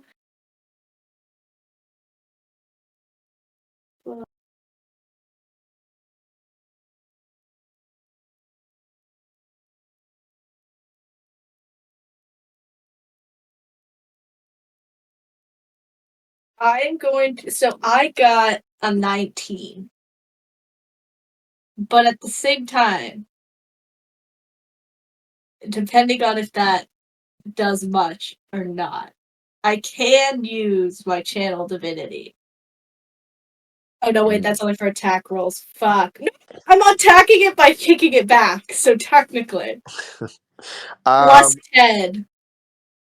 No, I will say that it's enough. It's enough to keep hold of the orb, but you're not fully able to get away from its body.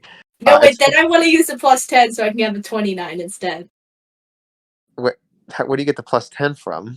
Channel divinity, if I'm doing an attack and I get a plus, I'm technically kicking it away with my body. No, there's a new sheriff in town, people. Will's also a DM, so I have to impress people. I have to impress people. So, well, hey, listen, we called out Atham on his stuff. We got to call you out on yours too. I'm trying to schmooze. Yeah, Okay, fine. Then I I'll don't keep know the if maybe I should 19. have split you and Atham up too. I don't know if I like the influence that Cameron is having on you. So you kick off from the eel, or you try and kick off from the eel. You're able to hold on to the orb, and you try and get away from it, but it's still got a hold onto your what is it called? Your boots, and it's got its leg in your mouth, and it's like chomping down on it. And it starts its turn. You just hear, and then just sudden silence. Just and Will, do you want to describe what Moonbeam and like this whole catastrophe getting put together looks like? Sure. Um, so yeah, the moonbeam looks like moonlight. It's sort of like a white, like little like, and I guess on the start of his turn, he has to make a Constitution saving throw. It'll take damage either way, but it's. I imagine if this creature is not very good at handling moonbeams, there's probably an immediate smell of almost like burnt uh flesh. I don't know, burnt rubber. I don't know what sort of skin this creature has, but it probably smells like it's burning a little bit. Um, Feel free to take a couple poetic licenses. Don't worry about that. Yeah, if you think it smells okay. like burnt rubber, it smells like burnt rubber. It definitely smells like burnt rubber. Um, and probably ozone a little bit too. Uh, Sort of a wonderful mixing of those two wonderful smells. And then, I mean, is the creature dying, or is it just taking a lot Here, of let damage? me put in an explanation here into Tavern Posting.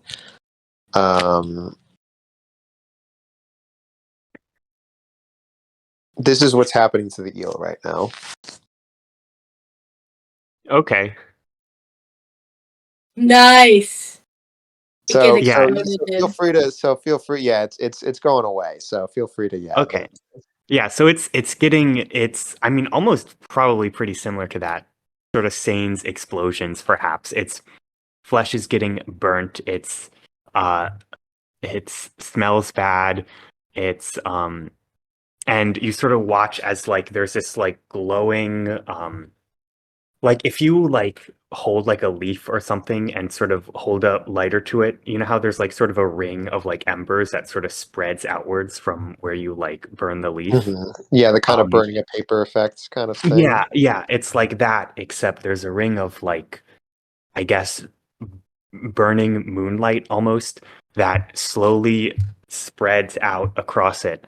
Um, and I think just like that, moonlight just slowly or quickly, I suppose, consumes this eel as it sort of quasi disintegrates.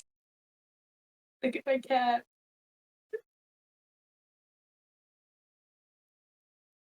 But we're having a moment here, so Sorry. I'm going to quasi disintegrate your cat.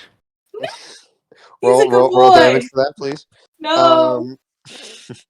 So that the you see this burning and the smell. It all somehow transfers throughout the water, even with it not normally kind of transferring those things very well to people with above aquatic level senses, or people who evolved outside of the water. But oddly enough, just being in this vicinity, you get all of this sensation and feedback and stimuli, as if this thing being destroyed has released all of this, has released a lot of energy that's been pent up. And the water around you seems to lighten a bit as soon as it does. Atham, roll me a perception check real quick. Yes. Perception. 18. 18. As it's doing this imploding sort of a thing, you see that on the fabric of reality that there is a kind of like a golden scar that kind of collapses in on itself where its eye was, and it shines there for a second before it leaves as well. And you feel pretty confident that it was scarred permanently in that area. And so you guys look around for a second and it's quiet, and then you feel a rush of water around you as millions upon millions of black objects start darting around from the bottom of the ocean and catching up a bunch of silt, and they start to slowly rise from the bottom of the from the ocean as the I guess feeling of the eel fades away. So they Run seem to be coming up away! slowly but slightly fast, but then there just seems to be an infinite amount of them. Run away! Run away! We'll go back to Atham's turn. What do you want to do? Okay, sit rep. So the two are in the lift, hopefully going up as we speak. There is They were going up last you saw. Yeah, the thing activated and started bringing them up. And the one of them is near the surface. Where is the elf? Where's Janai? She's with Captain Grima, who's getting her on the rock as we speak. He's been using all of his turns to help her get up, trusting Zin to take care of his orb. And where's the one that Alcarab had? Zin nearly impaled him, but actually did very well and saved him using the. That was actually a very clever use of that ability. So I got to give that to you. Basically, Harry Pottered the last one away on her spiritual or his spiritual glaive, excuse me. And so he's just broke out of the water and is being dumped on the shore, I guess we'll say. Okay. And so yeah, that's it. So you're about 50 feet from the surface, and you could go through there. You could try going back into the observatory space, so that's filled with water and had eels in it last you saw. But yeah, I'll just swim to the surface. It's fine. If everyone's safe, I'll just make my way to the surface. I can hold my breath for long enough. So as long as everyone else is. Does this mean that I put the guy he's at the surface with the weapon? He's been like put on land or something. I'll or say yeah, you put him on land. So I'm before glad I'm Zin gonna use learned my to swim weapon to help me, bro. by this adventure. Oh yeah, I forget if we said it or not, but right now, used me before, but I mean, unless we want to go back a few turns. Well, so far Zin is a little kind of in a bad place. He is wearing full plate still, so yeah, it's not too great. Atham, you're still a little in a difficult position too, but you've got high athletics right now from this potion. So roll me athletics check, and we'll see how far you can get. Okay. Me or sorry, we're still doing turn orders. We're still doing turn. Oh, we are okay. Just to help keep things regimented. Okay. 28. All right. Yeah, you're able to make it. Let's say you're able to make it about 30 feet toward the surface. You're only 20 feet away until your next turn. We'll go then to Alcarab. You just destroyed this. You got the final blow on this monster. It exploded, and it seems to have triggered some kind of crazy event. You see that these slow moving, rapidly moving but slowly rising eel baby things are getting closer to you. You see Zin a little bit lower than you. You're about 50 feet, same as Atham. Zin is about 60. And Zin is slowly, struggling against the water, but he's in full plate, not the best swimmer, as you can see. And what do you want to do?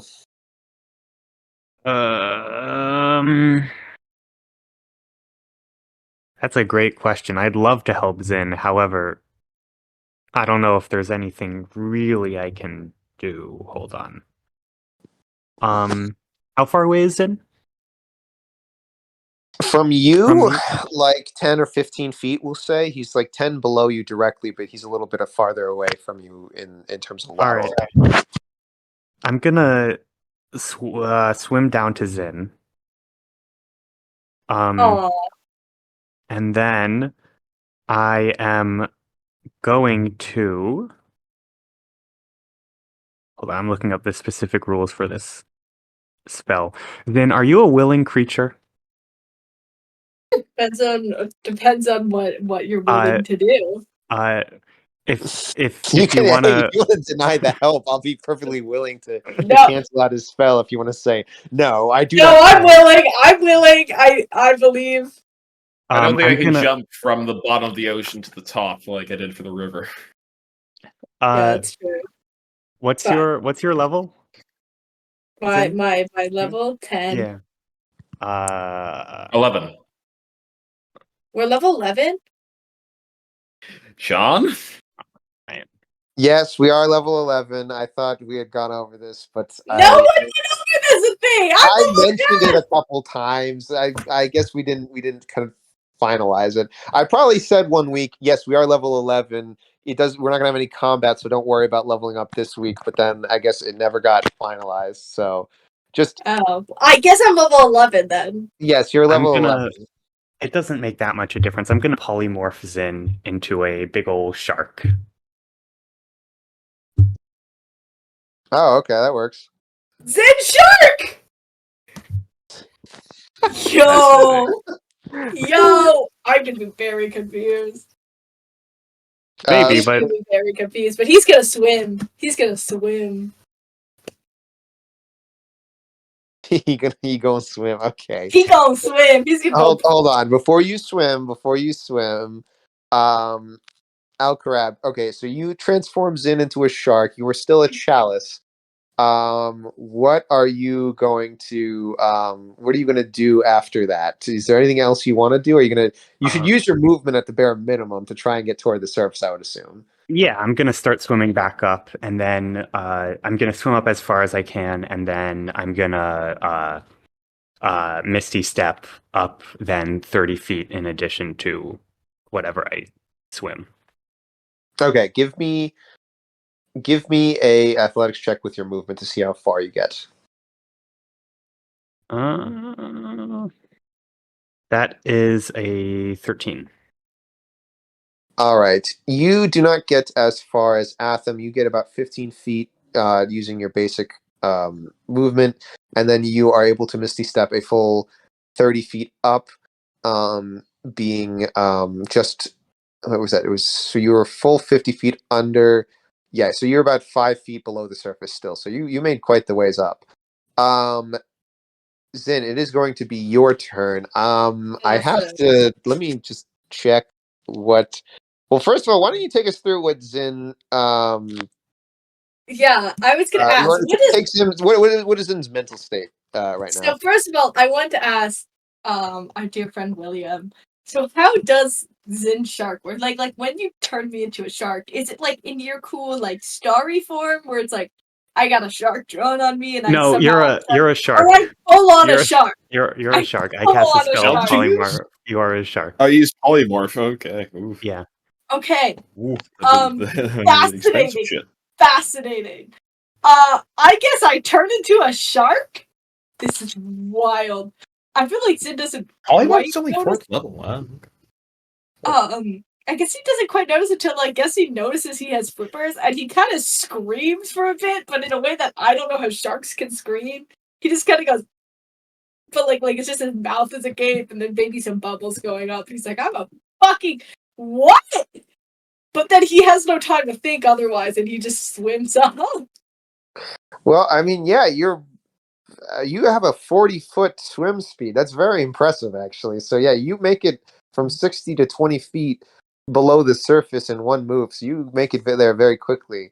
The eel tornado, we'll call it, has been rising steadily. It is now at the 40-foot, or well, Wait, sorry, Eel not 40 NATO? the Eel NATO. Wait, I forgot to say. Step Could I? over, Sharknado. We've got a new blockbuster coming to town. All right, yeah. What were you going to say? Zen Shark. I was gonna say, can I still control my spiritual weapon while shark form? Yeah, why not? I don't think that there's a problem. I want it to help. I want it to come back, and I can. Oh frick! I have flippers. I'm gonna grab onto it with like my teeth, and then try and use it to like hoist me up a little bit more. But will I die if I reach the air? I'm a fucking shark. I mean, sharks won't immediately die if they're in the air. It's like, if you're in the water for a bit for us, so they can hold their breath, I assume.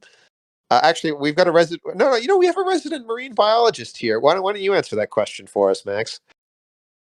Yeah, give us your shark facts. If he doesn't answer soon, I'm going to just start making up a bunch of random shark facts. Shark Hi, facts. that is justifiable. I mean, you make up physics facts when I'm around. That's Why true. is that stopping you? Well, because you deserve it. But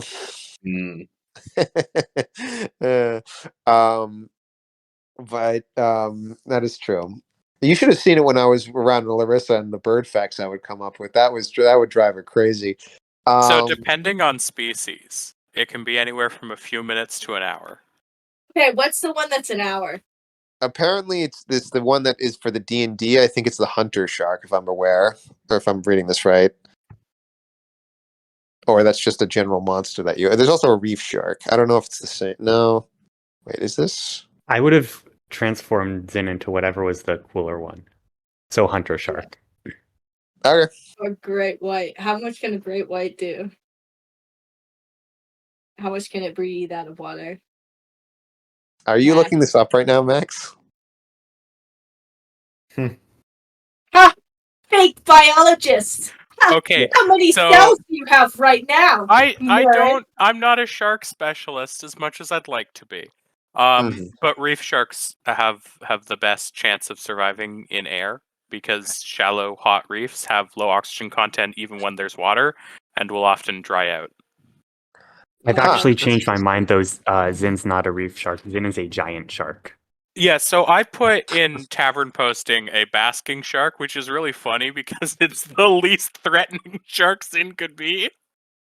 I mean, I feel like if you saw that in the open ocean, as I know we're getting a little sidetracked here for whoever's listening, but The one it's person. also you're gonna have to Cameron. You're editing in all these sharks. I'll let you know that right now. That's Every time the word shark That's is mentioned, I'm just cool. gonna find a different picture of a shark. I was thinking great white, but I No, mean, it's gonna be a different shark every time it's mentioned. well, listen, Look, if you were in Shark.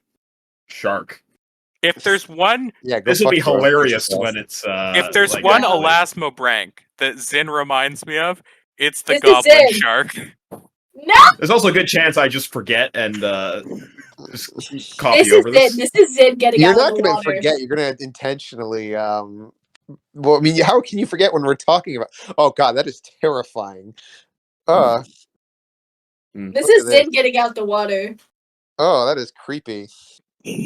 Goblin shark. That's. No, I mean, all of Not these to are get us actually- back on track, but can we get back on track?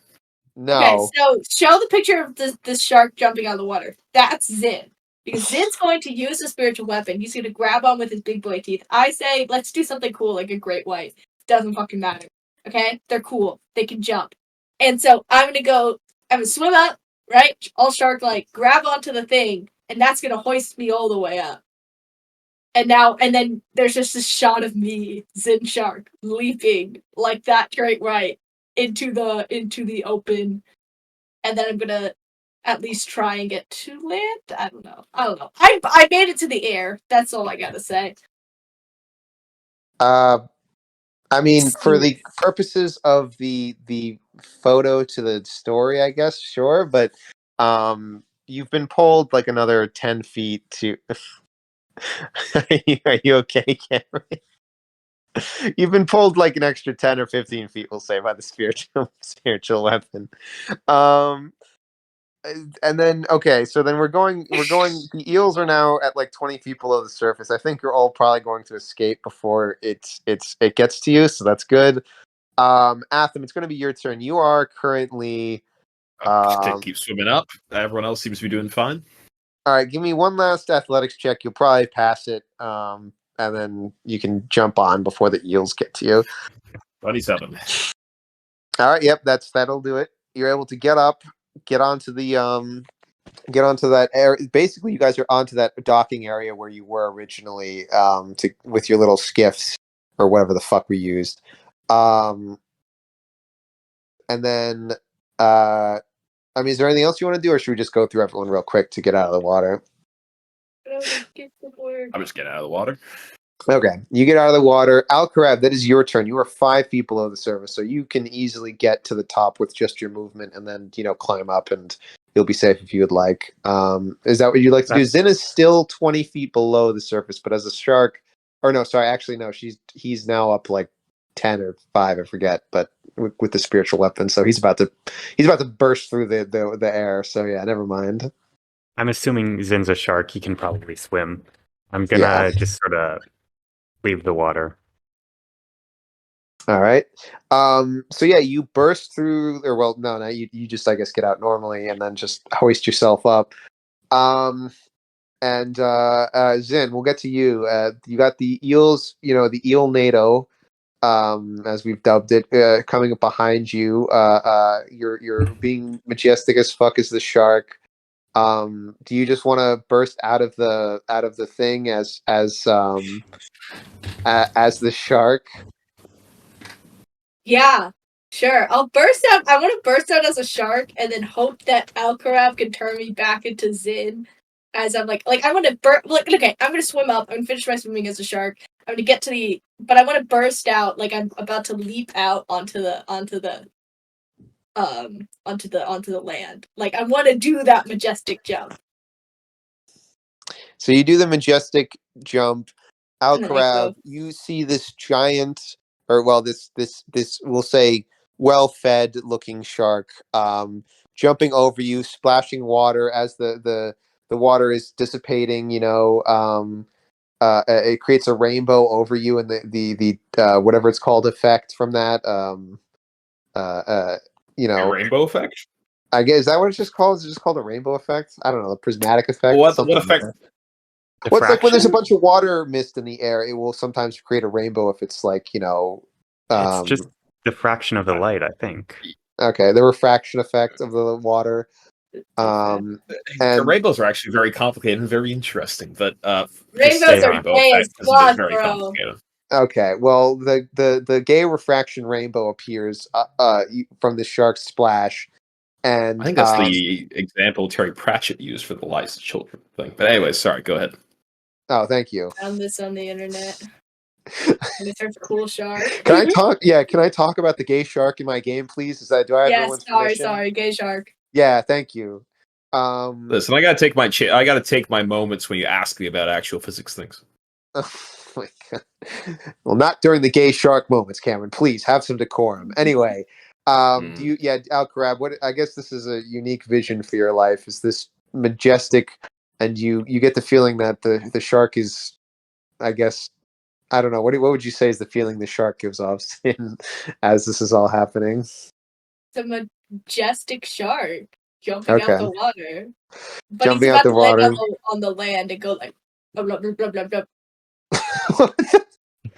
Okay.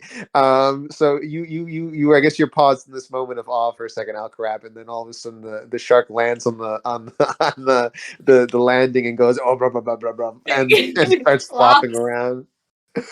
I'm definitely gonna wait until after the shark starts flopping around to turn it back into Zin. Yeah. I'll probably give it a few seconds. Just because I've never turned someone into a shark before. This is a novel experience. I've never been a shark before, so this is quite fascinating.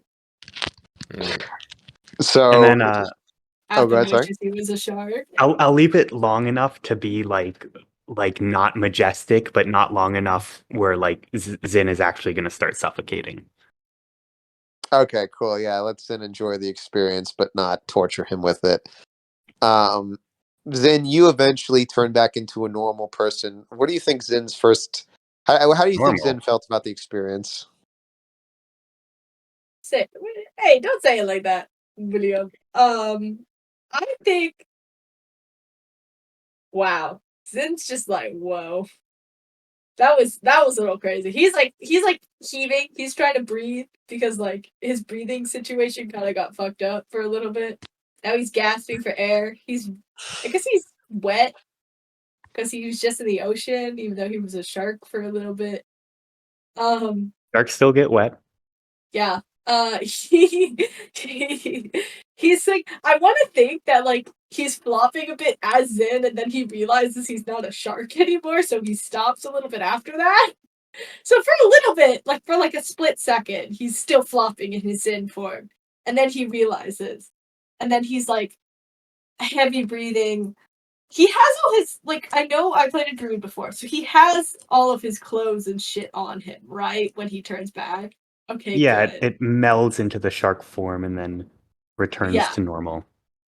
Okay, I know there's different ways. Druids have different ways of doing it. Some of them turn naked. But I just wanted to check. But yes. I don't even know how to react. I don't know how Zin's supposed to react. He's just kind of like, what the fuck? He's grasping for air and he's like, what? Was I a shark? Yeah, well, you seem to have trouble, like, swimming up, so I figured. He's gonna, like, look at his hands, make sure they're not flippers, and he's just gonna lie back down on the ground. He's just gonna be breathing and looking up, and he's be like, he's tired now. He's just trying to take it all in. He was just sharkified. Captain Grimm is going to run over and he's like, "Oh, thanks something, but I thought a shark had me crew." And he grabs the soul key. He's like, "Oh, that was insane." Yeah. Yeah. As you guys are kind of lounging, resting after that exhausting swim battle. Wait, one sec. Sorry. Okay. I want to check. Actually, I guess while we're resting, I want to check if I want Zin to look a little frantically because he tucked the notebook away on his person, but I guess it's like tucked away under layers of like armor. So he wants to make sure it's there and at least not destroyed. Okay. That makes sense. You check and it's a little wet, but all the transforming and untransforming and like not being in the water too long, it doesn't seem to have been too roughed up. It definitely could use a drying out though. But it is good. It's fine. The all of a sudden the water around you starts to churn a little bit as you can see the millions and millions of baby eels swarming around, and they seem to reach a sort of they seem to reach to the top, and just below the surface, this level, they kind of go out in a ring, and the whole water turns black for a second with these moving bodies, and it churns, and then it just stops and disperses and explodes with all the bodies kind of just outwardly, not disturbing the actual surface tension.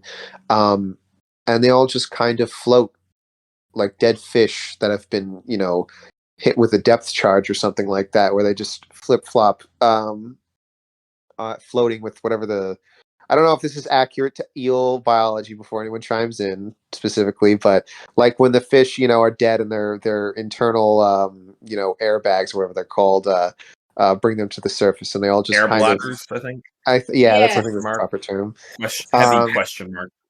Yeah, air bladders are fill, and they're all just kind of lining the seas as far as you can see. Wind bladder. Wind bladder. Okay. Swim bladder. Not wind bladder. Swim. Oh, swim bladder. Okay. The thing you do in the water, not the thing you do in the air. You wind in the air? It's more like you should have said the thing you don't. Never mind. Never mind. Okay. The point is, important, cinematic moment here. The eels all kind of die at once, and they start to dissipate. And as more and more of them dissipate, the darkness around you dissipates, and the dawn starts to break through the clouds. And there's a mist coming off the water, where there are just pale clouds illuminated by the sun now, rolling across the now much better looking emerald water that's that seems more inviting and less dangerous than it did before. And you can actually see beyond your ship, and the horizon is bright again. Yeah, what are you guys feeling at this moment? Dude, I was Pretty just miserable. dark. I am feeling wet and gross. And I'm just kind of looking up. I'm happy the little notebook's okay. That's kind of. I'm That's a feeling good thing. probably exhausted, but very relieved to not be under threat of drowning. Yeah. Well, do you Same think here. Alcarab, this is like the first time you've probably done something this intense? Do you think that he's feeling a little bit of pride, scared, shell shock? What do you think he's going through? I think he's pretty scared. I mean, like, he's swam before, but not done this, which is a little more than swimming. So, he's probably pretty happy that he was like integral to defeating said, big squid eel thing. And so he's sort of happy and proud in that respect, but he's also just like exhausted. Like he's tired and sort of scared, and yeah. Interesting. So, as you guys are kind of taking this this moment, Janae or Janai or whatever the hell I said, we'll just say it's Janae now. Kind of takes a second to realize, she's like, "Oh, I'm alive! Oh, thank goodness! My research, my research!" She starts yelling as she runs up to the tower again. Oh no, my notes! As she starts to make for the observation or the laboratory, whatever you want to call it, observation station. What's that look? What, are you angry at her for worrying about her life's work, Soph? It's just the first thing he goes, oh, man. It's goddamn, bro. You have to remember that the members of the Golden Order aren't really like, they're all kind of sociopaths, so they don't really care about much else but it results. Yeah, it's true. They're fucking nerds. Yeah, I know. Just in the worst way possible. pretty much all STEM majors are like this. Am I right? So she runs up to go back. The gentleman who, the human scientist who was unconscious for most of this, starts to start hack a little bit. He seems like he might need medical attention though. He was underwater unconscious for a while. You I can do deal that. with that. Yeah, I can run up and I can cast a Cure Wounds, I suppose, and I'm still in the form of the Chalice, so healing spells do more heal. Yo, That's I'm gonna pretty follow cool. Janae up to the they do research more station. heal. I'm damn. How long have we been lying here? It's still lying there. I think he's gonna like look. What time of the day is it? Is it nighttime now, or is it still day? Well, I mean, it was night when you guys first got here. It's now a day again. Oh, now it's a day. Okay. Yeah, we'll just say that you were what's it called, for a little bit. You'd kind of just gotten to sleep, but it was late in the night, and so enough time has kind of passed that it's early morning, and it's like in this it's part of the world. dawn. Can I watch the dawn? You can watch the dawn break over the misty sea as you're able to kind of think about what just happened. And I put a hand on myself somehow, and I heal myself up with my lay on hands. Okay, yeah, give yourself some lay on hands. So I guess, yeah, what is going through Cyril, or it's not Cyril, Zin's mind?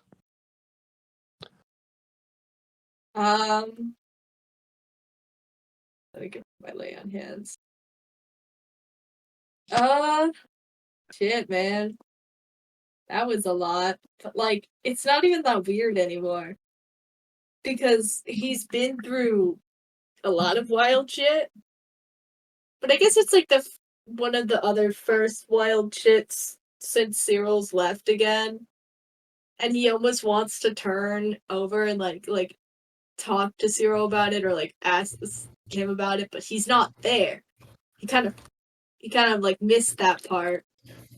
He kind of thinks that at first he's like, yeah, Cyril would thought that was crazy, but like then he's like, no, that'd probably scare the shit out of him. But you know, a little bit of that longing.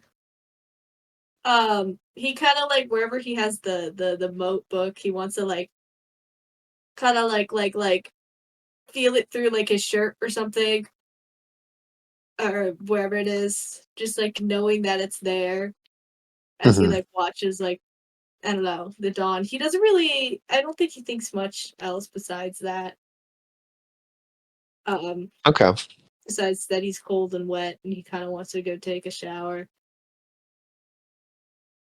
Makes sense. Atham, you follow Janae up to the observation thing, and you find her rifling through her notes. I promise I was just making a joke. I'm not actually going to have her be crazy. You do hear the lift from the little hatch area where you had originally gone down. You hear like something just arrived at the top of the lift, right below the hatch. And yeah, what do you? She's kind of in a state of shock, but she's still desperate to retain what research she has. So she's going through those notes you were looking at earlier. What would you like to do? Hopefully the lift arrived. I'm going to open it, make sure there was no, or they weren't drowned by the water. The water was coming in after them a little bit, but it's dropped off a little bit below. There's signs of a little bit of bites here and there, and some water getting onto the platform. But they're still alive. They're still alive, thankfully.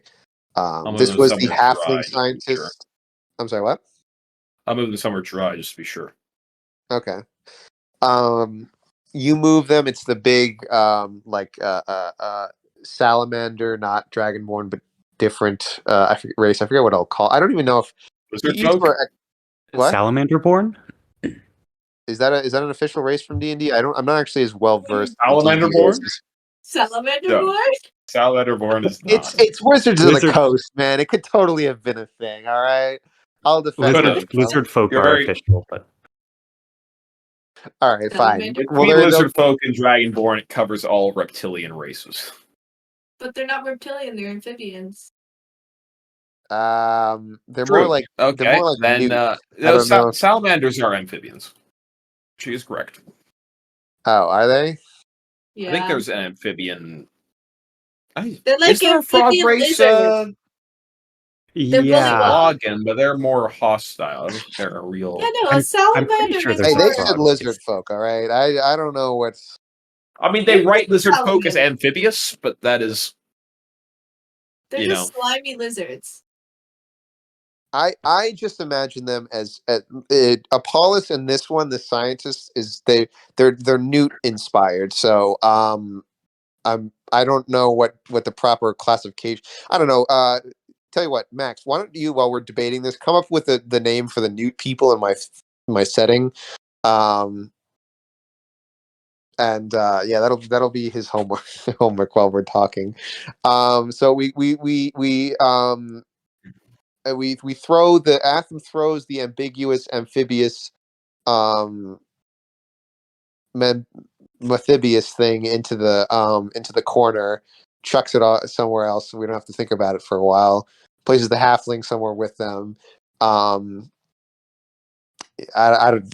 just trying to be creative here. What else do you want to do? Do you place them? They're safe. They seem to be healthy enough that they'll stabilize. Is there anything else you want to talk about while you've got the chance? Have you recovered all your research, or at least the important bits? She sits down and is starting to come down from the shock. She's got a more neat pile of papers next to her. and some other ones still strewn about. She's like, yes.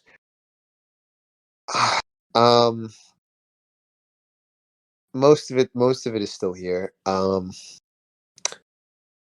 Some of what the cipher who came, what they were writing down or what we were able to clean has been cleared out, but thankfully we were able to keep the banishment protocol. What happened to the cipher? I think they took their personal ship and escaped, is what, based on seeing the dock clear. The cultists, when they arrived, they burned their ships immediately and sacrificed it to that thing.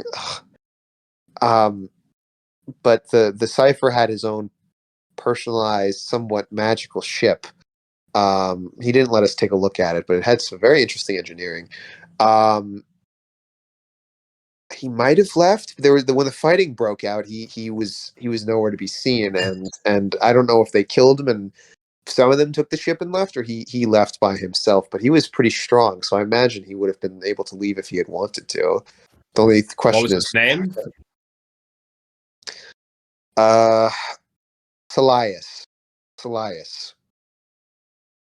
Just Elias? He didn't give a last name, at least. I don't think the Cypher fellows usually have one even more. You've heard the rumors. They burn their fingerprints off.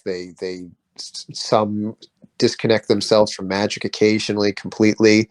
Some completely destroy their old lives. I mean, there's that old adage about, a cipher is born when they burn their village down. But just Salias was all he would give us. All right. What, is there anything else important you think I should know about the cultists? Beyond what I've seen so far. She thinks for a second. It's been a while. It's been a long while. They demonstrated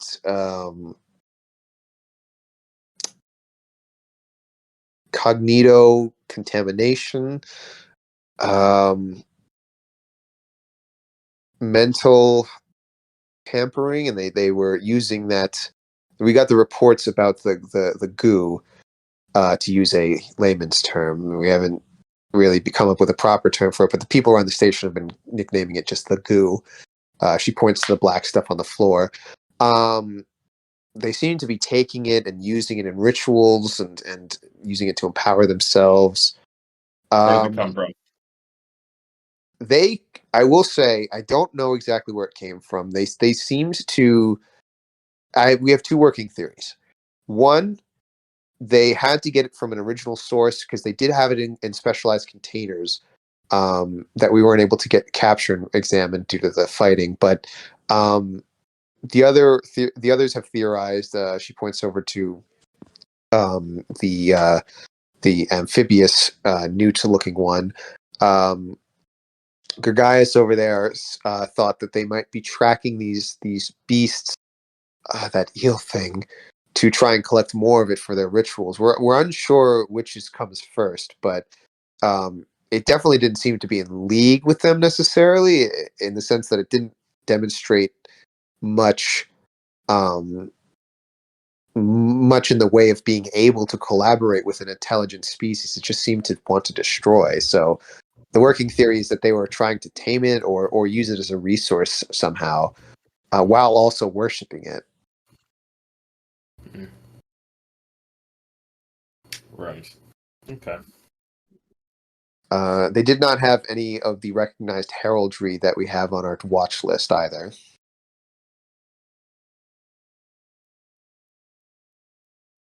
None? Didn't I recognize the eye at some point? You recognized, this is out of character, you recognized that they had scrawled the eye in the walls, which could have been happened after she was secluded in the room. On their person, you couldn't detect anything, or you didn't see anything giving away. They did have the color of the ones that the same color of robes that you attacked in Bassa, but their heraldry was not on their robes. So She could have just missed it because she was, in a secluded room where they didn't have access to because they were trying to save themselves. It seemed they started defacing it after they were put in the secure room. Does that make sense? Yep. Okay. We don't know if it's related to the pillar either. The eel just kind of showed up around the time that the cipher did, and we didn't know how to get off. He wouldn't let any of us leave either.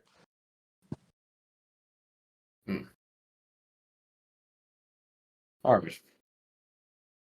Thank you for your report. Go get some sleep. You see that she kind of it dawns on her a little bit that she's actually talking to who she's talking to, and she kind of has a slow moment of realization in between all the madness and looks up at you. He's like, "Oh, I'm sorry." She stands up, realizing that she's been speaking while sitting to you, and stands up straight and corrects her uniform and says, "Forgive me, I didn't use any of the proper." We don't have protocol for etiquette. I mean, yes, but you're you. I mean, there must be something that. I mean, at least I must show proper deference to normal society, right? As in, deference is doing your job. You've done your job. Go get some sleep. All right. She grabs her papers. Oh, would you like me to make copies of these, or would you like to take the originals?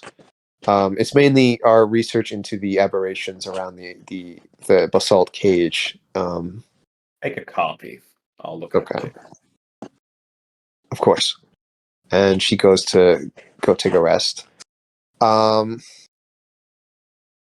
Outside Alcarab, Captain Grima stands next to you and puts his bony hand on your shoulder, and he says, "Well, lad, it seems you had quite a time down there. I couldn't watch all of it from where I was, but seems you and the other two really gave that eel.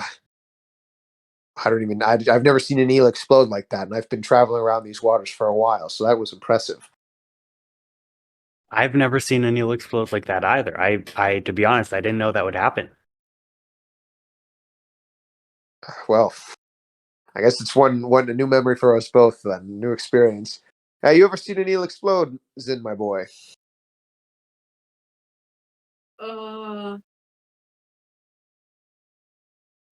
He has to think if he's ever seen an eel explode before.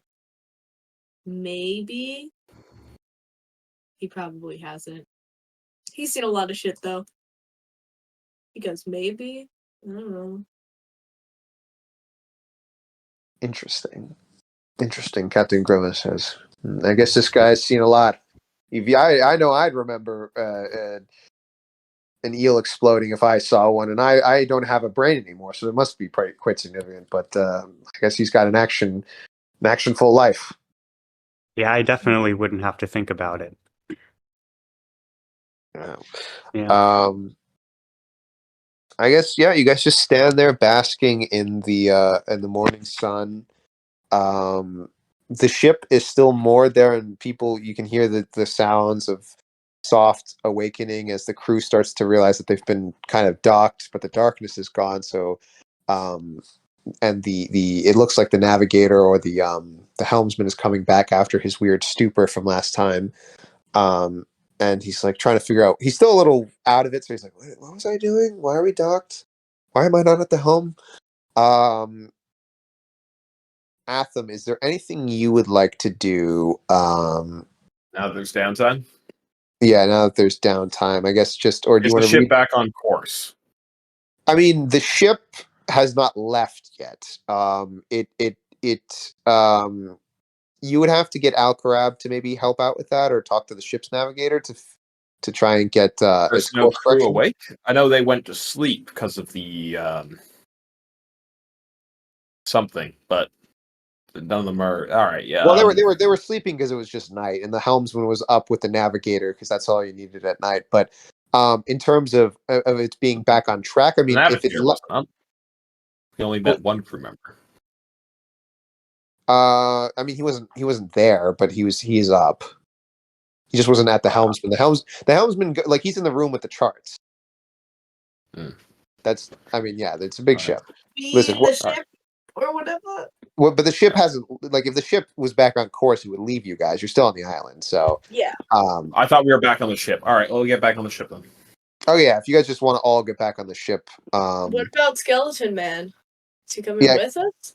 Captain Grima is going to talk to you guys as you get ready to go back on the ship, and he's like, "Well, I know that I didn't want to force you guys to make a deal under duress, but would old Captain Grima be able to tag along with you folks? I don't know where this will take me, but I need to keep moving. Something tells me it's better to leave this place than stay here if I want to make right for my crew."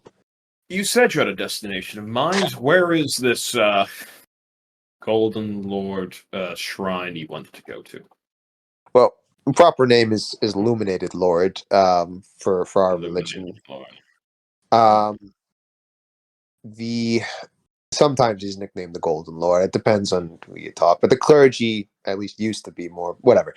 The thing is,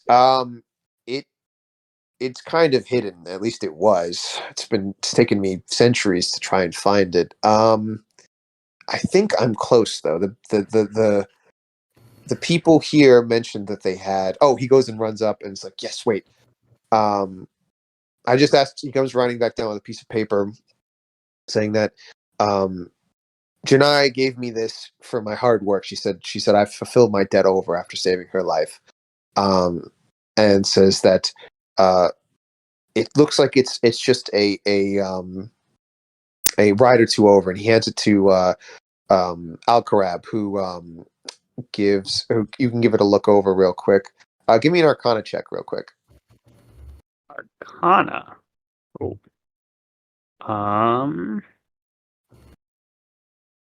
That's intelligence, right? Whichever one's better for you. Oh, survival's much better. 28. Oh, okay, nice. So, you're able to tell the way that navigation works. We'll say is that the stars can change a decent bit. Like everything changes in Tier C. It's kind of a running thematic thing. And so navigating and map making is extremely valuable to do it quickly because it's valid for a few weeks or months or sometimes even days. Is how quickly it can change. And this map, you're able to tell from the constellations on it with your ability to read the stars, is still accurate for a good bit until the constellations and the stars in the sky change. And it does seem to be on the way to your destination as well. It's about a day or two's boat ride away. Oh, this is close. A couple days away. Good. Well, once we get to port, I'll get us a ship and we can head there. Sounds good. It's like, oh, thank you, lads. It's been a while since I've set out on a proper ship like this one. How do people feel about this? And he points to his skeletal frame. I would stay in your cabin for the rest of the trip, to be perfectly honest. Well, Wait, I could get Atham, up. do you have your big cloak? Of course, I have my big cloak. But he's still got like a skull. Yeah, but like he could still cover most of it with. It's a big cloak. You don't get it. It's a big cloak. Okay. Put the cloak. Well, do you give the cloak, Atham? Or I mean, well, what? Sin, finish. We'll finish your sentence. You didn't say that in character. You just said that out of character. Oh, what did I say? I said it's a big cloak. What did I say? I forgot. No, out of character, you're like, Atham, do you have your big cloak still? And Atham said, of course I have my big cloak. Yeah, so can you put the cloak on the skeleton man? It's a big cloak. Not that I care. I mean, I don't know. Don't worry, I can lend lad. you I a wouldn't. cloak if you're for just emergency purposes, but you should stay in your quarters for the rest, which will. I know at least one empty room. You can use the one booked for one of our friends. I was supposed to be journeying with us. Until then, just stay in there for the rest of the trip. I understand, and I'm sorry about your friend. An empty room on a ship is always a sad sight. Um, it's like I could bring my coffin around, stuck in there for a week, but it doesn't get boring that one. He says with sarcasm, like jovial sarcasm. He also goes over. He's like, he also elbows in. And he's like, I could also steal one of those old ladies' frocks and just have one of those big dresses. That could cover me pretty well. John Paul Jones moment. John Paul Jones. John Paul Jones was a pirate. So you guys, I guess, can. Well, I won't make you roll for it too much. Is there any way you want to sneak him on though? Just try and get him in before the crew wakes up, or is there anything? I thought everyone was still completely passed out. It does not matter. I feel like they're just gonna have to deal with it if they care. Just yell at them for being discriminatory or something. Well, now that the dawn is breaking, people are starting to rouse, but they're still not fully up. I can turn him into a small animal. I still have one more use of that. Oh, there we go. That'll solve everything right there. Yeah, there you go. What are you going to turn Captain Grima into? He strikes me as a squirrel. That fits. I like that. Well, I missed my parrot, but the squirrel will do. All right. You turn him into a squirrel. He's like, all right. Zin, my boy, watch over my orb again, please. God, that's terrible. I'll take the orb and I'll be like, I don't know, I'm just gonna hold that orb. It's a little startled again, but whatever. All right. And he hops onto Alcarab's shoulder and he starts and just nibbling on a pine or a nut he found somewhere. The squirrel comes with the nut. Oh, wait, what? I feel like you turn him into a squirrel and he always comes with a nut. That's how it works. I mean, is this Zin saying this or is this Soap saying this? I can't tell. Soap saying this. Okay, all right. Zin's just holding the orb. He's pondering it, baby. Oh my god. Pondering the orb. Welcome to the Pondering Orb Club. Okay, great. So you guys get back on your ship. You start setting off as the crew realizes what's happened. The 4 Golden Order scientists wave you guys off, thanking you for what you've done. Janae gives you a copy of the works. And I'm gonna have Max write that up later because he can do a biology marine report on fantasy stuff because I know he probably wants to do more of that after finishing his semester. I will actually need to outsource that to him because I don't know if I'm already behind on a bunch of stuff. Anyway,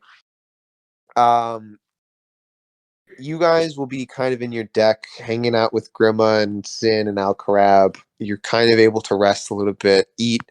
There's a hot breakfast of oats and syrup, some dried fruit that they've added for sweetness and nutrition, tea, and just normal water. That's everybody's breakfast on this ship. You can go and grab some if you'd like. There's smells of it throughout the entire boat. And it just feels back to being a normal day again after all that madness. All right. What's everybody doing? Yeah. I'll probably grab some breakfast after I want to freshen up, of course. I'm obviously going back to my room first. I want to,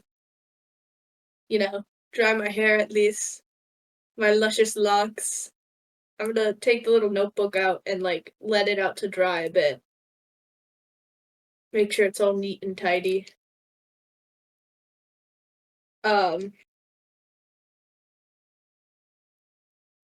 Yeah. I don't know. I'll wait a bit before I go to breakfast. I'll let it that's dry. fine. I mean, that's plenty. That's plenty right there. That's good. Alcarab, Atham, anything immediately you'd like to get done? I was just gonna can't do anything until night, so yeah, I'll just read the reports as I'll just have breakfast. Okay. Alcarab? I was gonna go just get breakfast and then probably sit like out on the deck or something, enjoying the morning breeze. Nice. Well, Oh, no, it did not the SCP entry. Okay. Anyway, the Alcarab, you get a nice breakfast and you're able to enjoy a sea breeze on one of your first or not military, but like combat triumphs you've had. And you just enjoy the day for the most part. Atham, you rest up, think about what you've been told. And we'll fast forward tonight real quick to do what everybody's waiting for, I'm sure. Well, hold on. You can. Yeah, what do you want to Sorry. do, Zin? One more Go thing. ahead. After I grab food, whatever, and I finish getting ready, I want Zin to open up to and the hopefully now dry sketchbook. I want him to open up to some like blank pages and like start writing about the adventure he just had, like a little bit, like little notes on it, like a little journal would be like. But he's like imagine he's writing it to give it back to Cyril eventually. So that's how he writes it like to Cyril, and he goes like, instead of like dear diary, it's like, dear Cyril, today I turned into a shark. There was a giant eel and a weird skeleton man. You would have hated this, but I wish you were here, or something stupid like that. But that's what he does during the day. I just wanted to have that little note. That's it. Sean. All right. Well, yeah, I was just sorry. You noticed I wrote another thing for your quote of the day there. You write that little thing in the notebook as you think of your stolen love, and you contemplate for the first time in a long time. Zin actually seems to think inwardly a little bit about what he's done and what he's seen today. I mean, Atham, it gets closer to night. Is if what you're doing, if you're thinking about doing what I think you're doing, are you telling Zin about it, or are you just doing it, Maverick style? I'll report to Zin if anything comes up. Okay. Is Atham aware of my holding on to the notebook or little things like that? I just want to know. I imagine I would have seen you drawing it out. Fair enough. Fair enough. And I was aware of the notebook. I saw it when you passed out the first time. I saw the drawing. Yeah. Sim, he's such a sim. Bring us back the sim.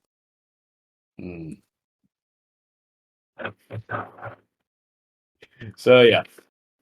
So Atham, once the day's end, he spent the rest of the day just going over basically notes from various research facilities on the station.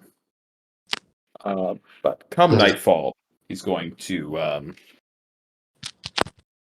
cast the dream spell and reach out to some minds across the world.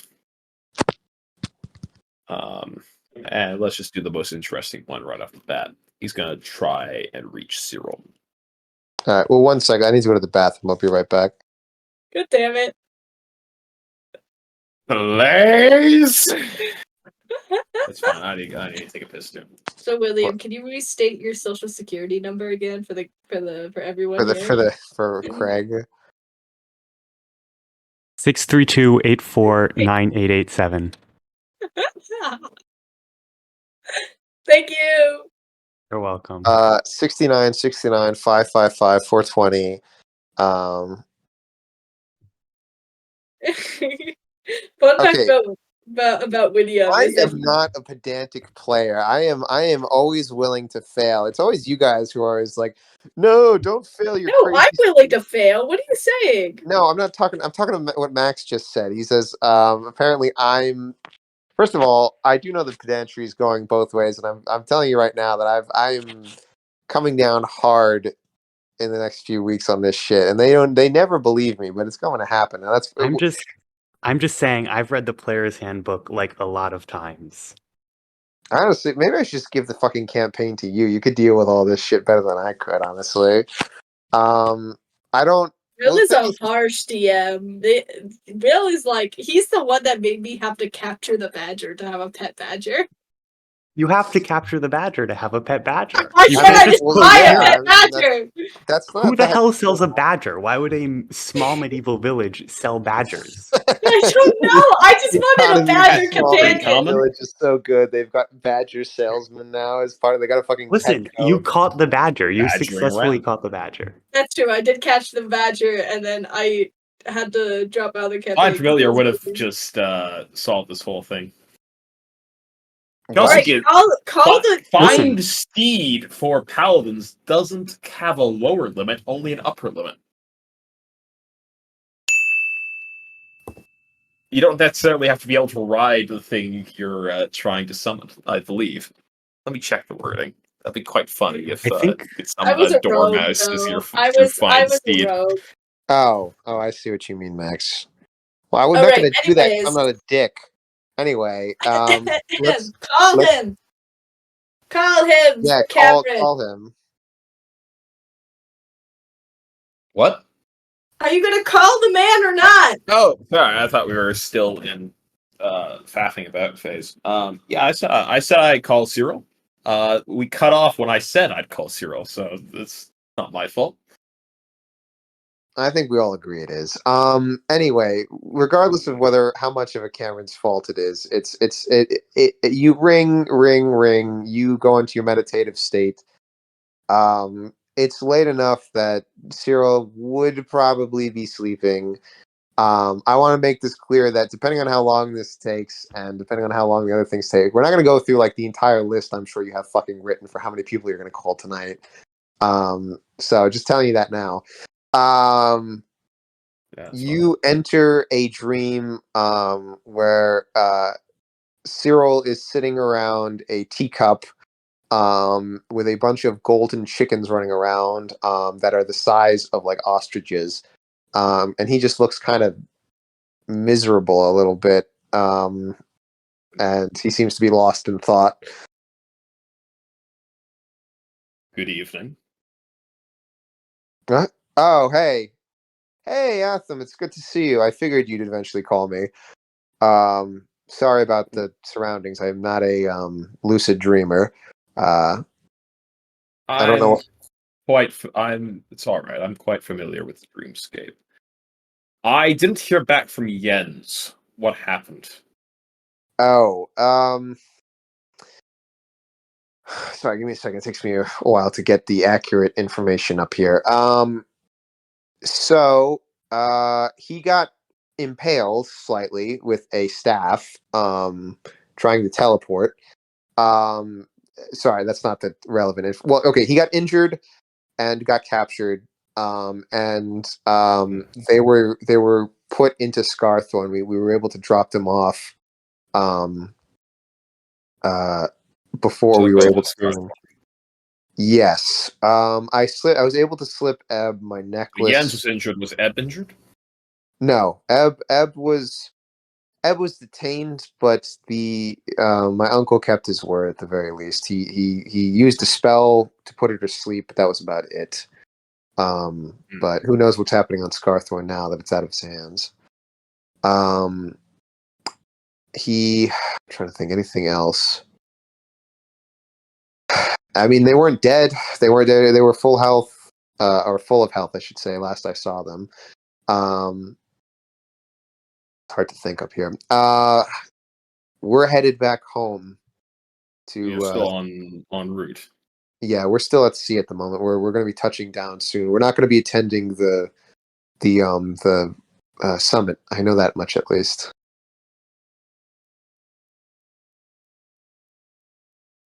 Have you learned more about your predicament? What you'll be doing and all that? Well, I know that Erosian sons, especially those who have usually given up any sort of actual claim to the seat of the house or the throne, usually get married or sent to different houses to foster. I'm a little too old for that, and I am starting to get too old to have a significant marriage pact. So I don't know exactly what my uncle is doing, but I do know that with my background in the church, which I tried to talk to the chaplain on board, and apparently the church gave the okay for this. Oh, did they? Yes, and the gold plumes have quite a strong pull with the church, so they didn't seem to interfere too much in this business. He made sure to get full authorization before doing anything against Zin or I. So they're not going to intervene on our behalf unless something changes. The church knew he was going to show up. There we go. Well, to be fair, they didn't necessarily know he was. I mean, obviously it was implied, but I don't think he gave them a time and a place. But I don't think that's not what you mean. Sorry, it's again, it's my brain's a little clouded here. Well, it shouldn't be. We're in your brain. True, but again, it's brain. I mean, I know it's probably been a while since you last dreamed, but usually dreams are a little bit chaotic. It's kind of hard to keep it all taps down. With that said, what did I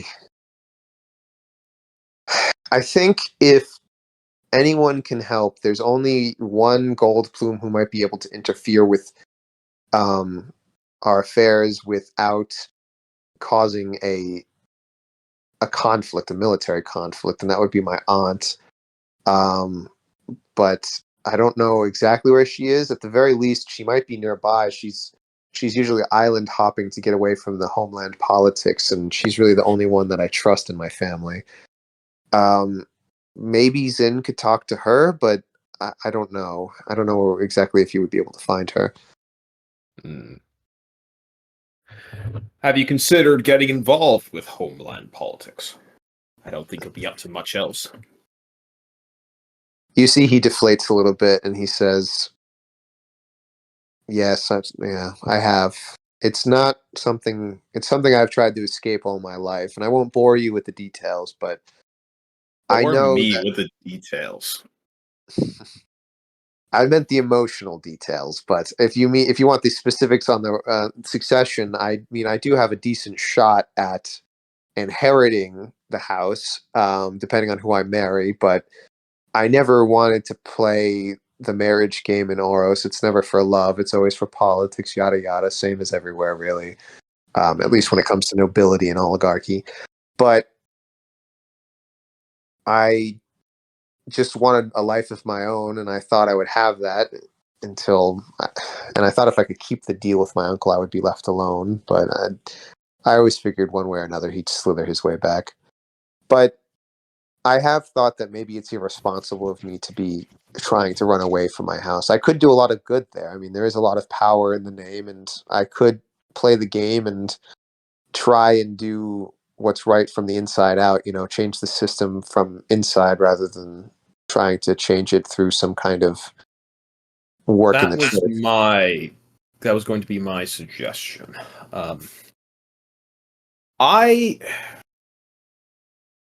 I think I can help you, Zin, but as it stands, that's going to take about a decade. Now, if we had some help from the inside, it could certainly accelerate the process. And Gens mentioned that he was reaching out to a member of my order. Did he get caught too? No, not at the moment. Okay. He's good. probably going to get fired from the ship just because my uncle regularly will purge members. He can't just go around killing high value engineers and scientists. So he doesn't, otherwise, none of his shit would work. But there is a high likelihood that he gets so paranoid from you and other spies that he's going to try and just flush the whole system out. But as far as I'm aware, no, you're nobody's in the brig, and the person who I think Jens was talking about has not been discovered. I think I know who it is, but I'm just going to avoid thinking about that to not give anything away. That is best. In fact, you shouldn't have to deal with that at all, but other places in Oros are a bit less just paranoid. If you are interested in pursuing a more politically active role, I'll be checking in a few more nights when you return to Oros. I can get positions. I can't guarantee you'll get them, but I can get positions opened up for you. You'll need to put in the work to actually get into them, of course. And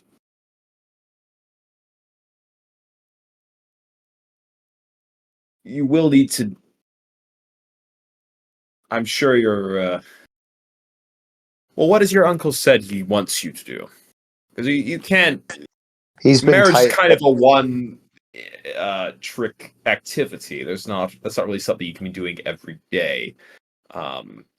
What is your need to role do it once, in the really? family? He's been tight-lipped on that so far. Generally, I think just a tool to.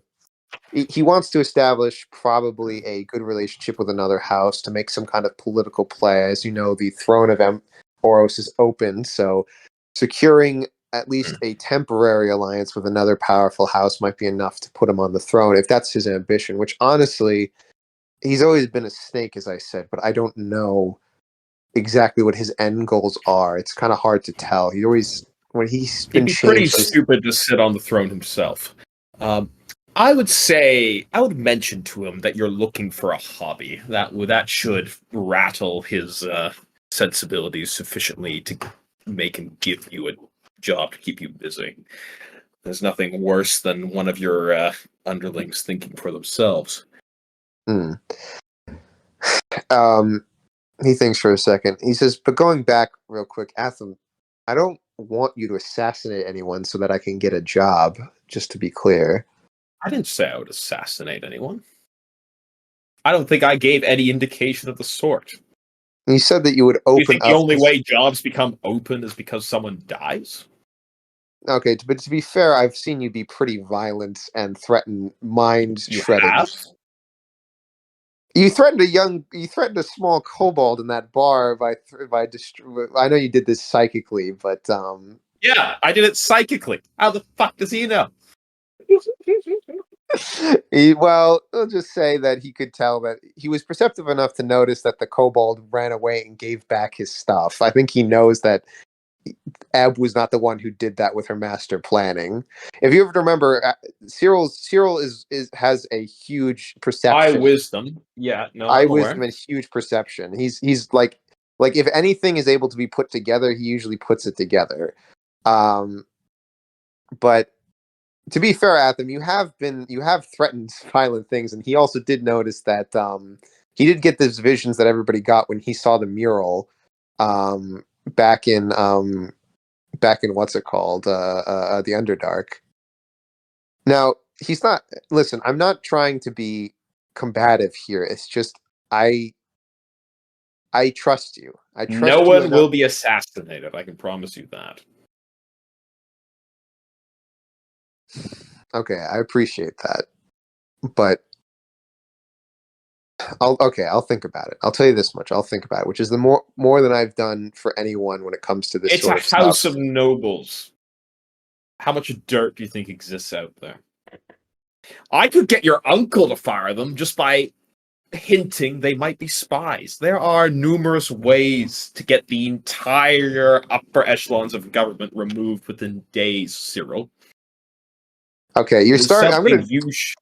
I'm being a little facetious, but you should get the point. Well, I want you to roll not persuasion. Roll me a persuasion check here, real quick. Where did my dice go? Whew. Persuasion, you say? Yes. Plus 7. 22. So he's contemplating for a second. And he's like, "Okay, you might be right, and I'm not an expert in espionage or whatever you would classify this as. I'm just saying I didn't want to work for my uncle when I had the chance because I didn't want to work for somebody who is using underhanded tactics. I all my life, all I've wanted to do is just work for a good cause and keep my hands clean. And I'm not accusing you of anything. I'm just saying that I trust you, and if I want to help you out, that I don't want anything underhanded done in my name. That's all I'm saying." It won't be done in your name, that's for certain. And You were I not giving like you're being so ominous right now. Like I feel like this is like I almost want to make you roll an I'm intimidation sorry. check. Are we talking about espionage or not? Am I? Okay. All right. I will be completely opaque then. No, okay, all right. Sorry, go back. I'm just saying that it's going to be a little. Actually, I do want you to roll me an intimidation check real quick, even though you're not intending to. Intimidation. All right. That was a crit. Okay, I'm not going to say exactly what happens, but Cyril is just like for a second, evil music plays in the background when you say, "I can promise you, it won't be done in your name." Of course, And it then, wouldn't be done in his name. He's not the one in charge. oh my god! See, this is what we're talking about with the pedantry, or pedantry. It's However you say it. politics. It's all about pedantry. Oh my god! Hey, you STEM majors, stay on your side of the aisle, buddy. All No, right, don't make up shit about my profession. They're arguing. Oh my god! All right, well, okay, fine. I'm sorry for interrupting. I will. You will say, all right. I understand. Um, is Zin okay? Is it? Please tell me that much at Zin least. is coping. Copia. He's high on copium. In his own way. I think you can imagine. Well, actually, maybe you can't, but Well, use a bit more leeway to imagine. I think you had a profound effect in your final words. well, that's good. That's good. Hmm. The fact that he's trying at all is really says a lot. So I appreciate that. Good. Don't concern yourself too much about the minutia of this. This is more intended to be to your benefit. I already have everything I need in Oros, more or less. So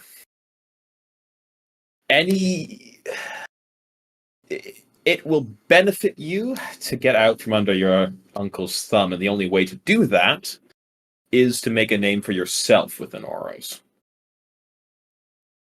And I am interested in helping you do so.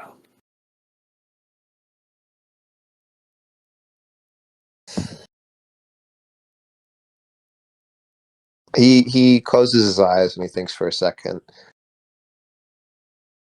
I'll let you know what the situation is like when we get back, and we can talk more from there.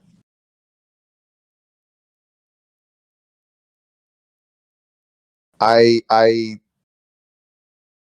don't even know if we'll see if there's even an opportunity for this, because for all we know,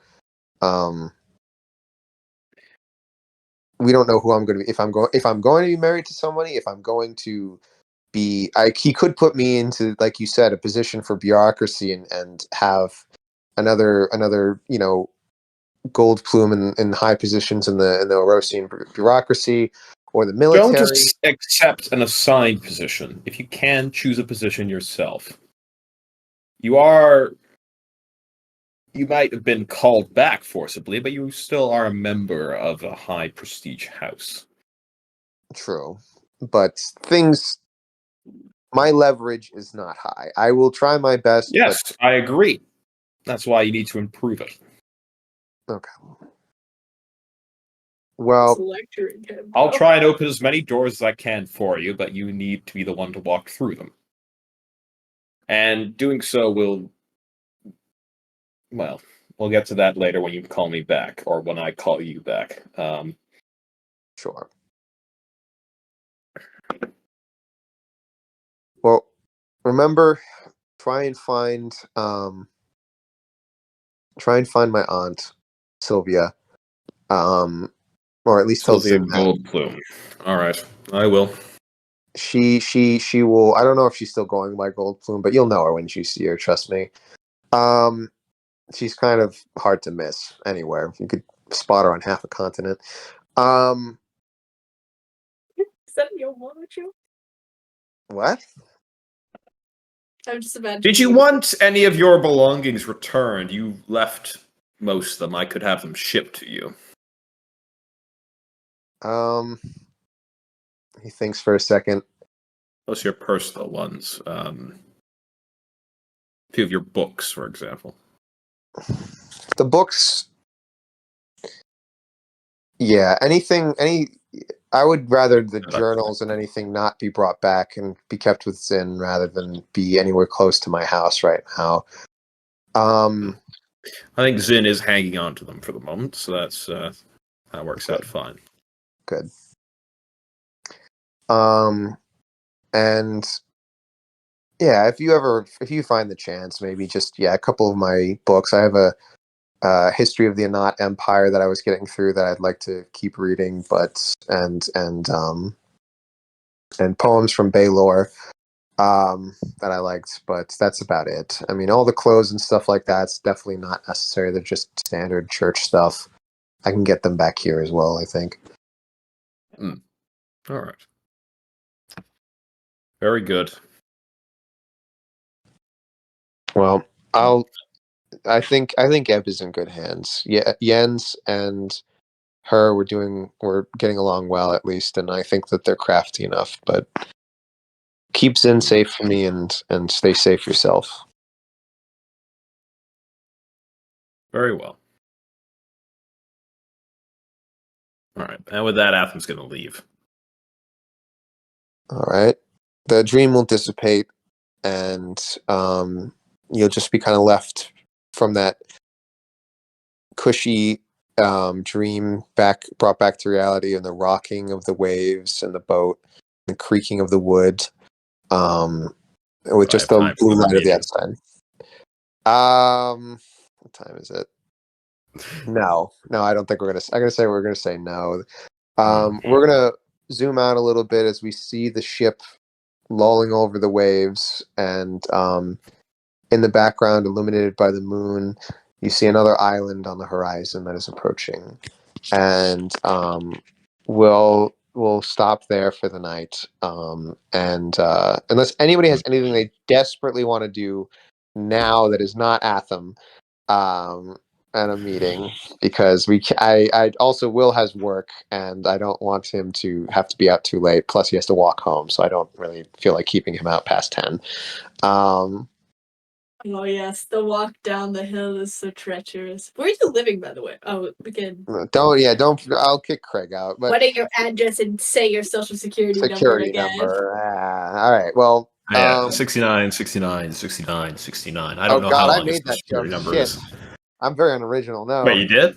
I made that I said the same thing earlier. Will's the only original one.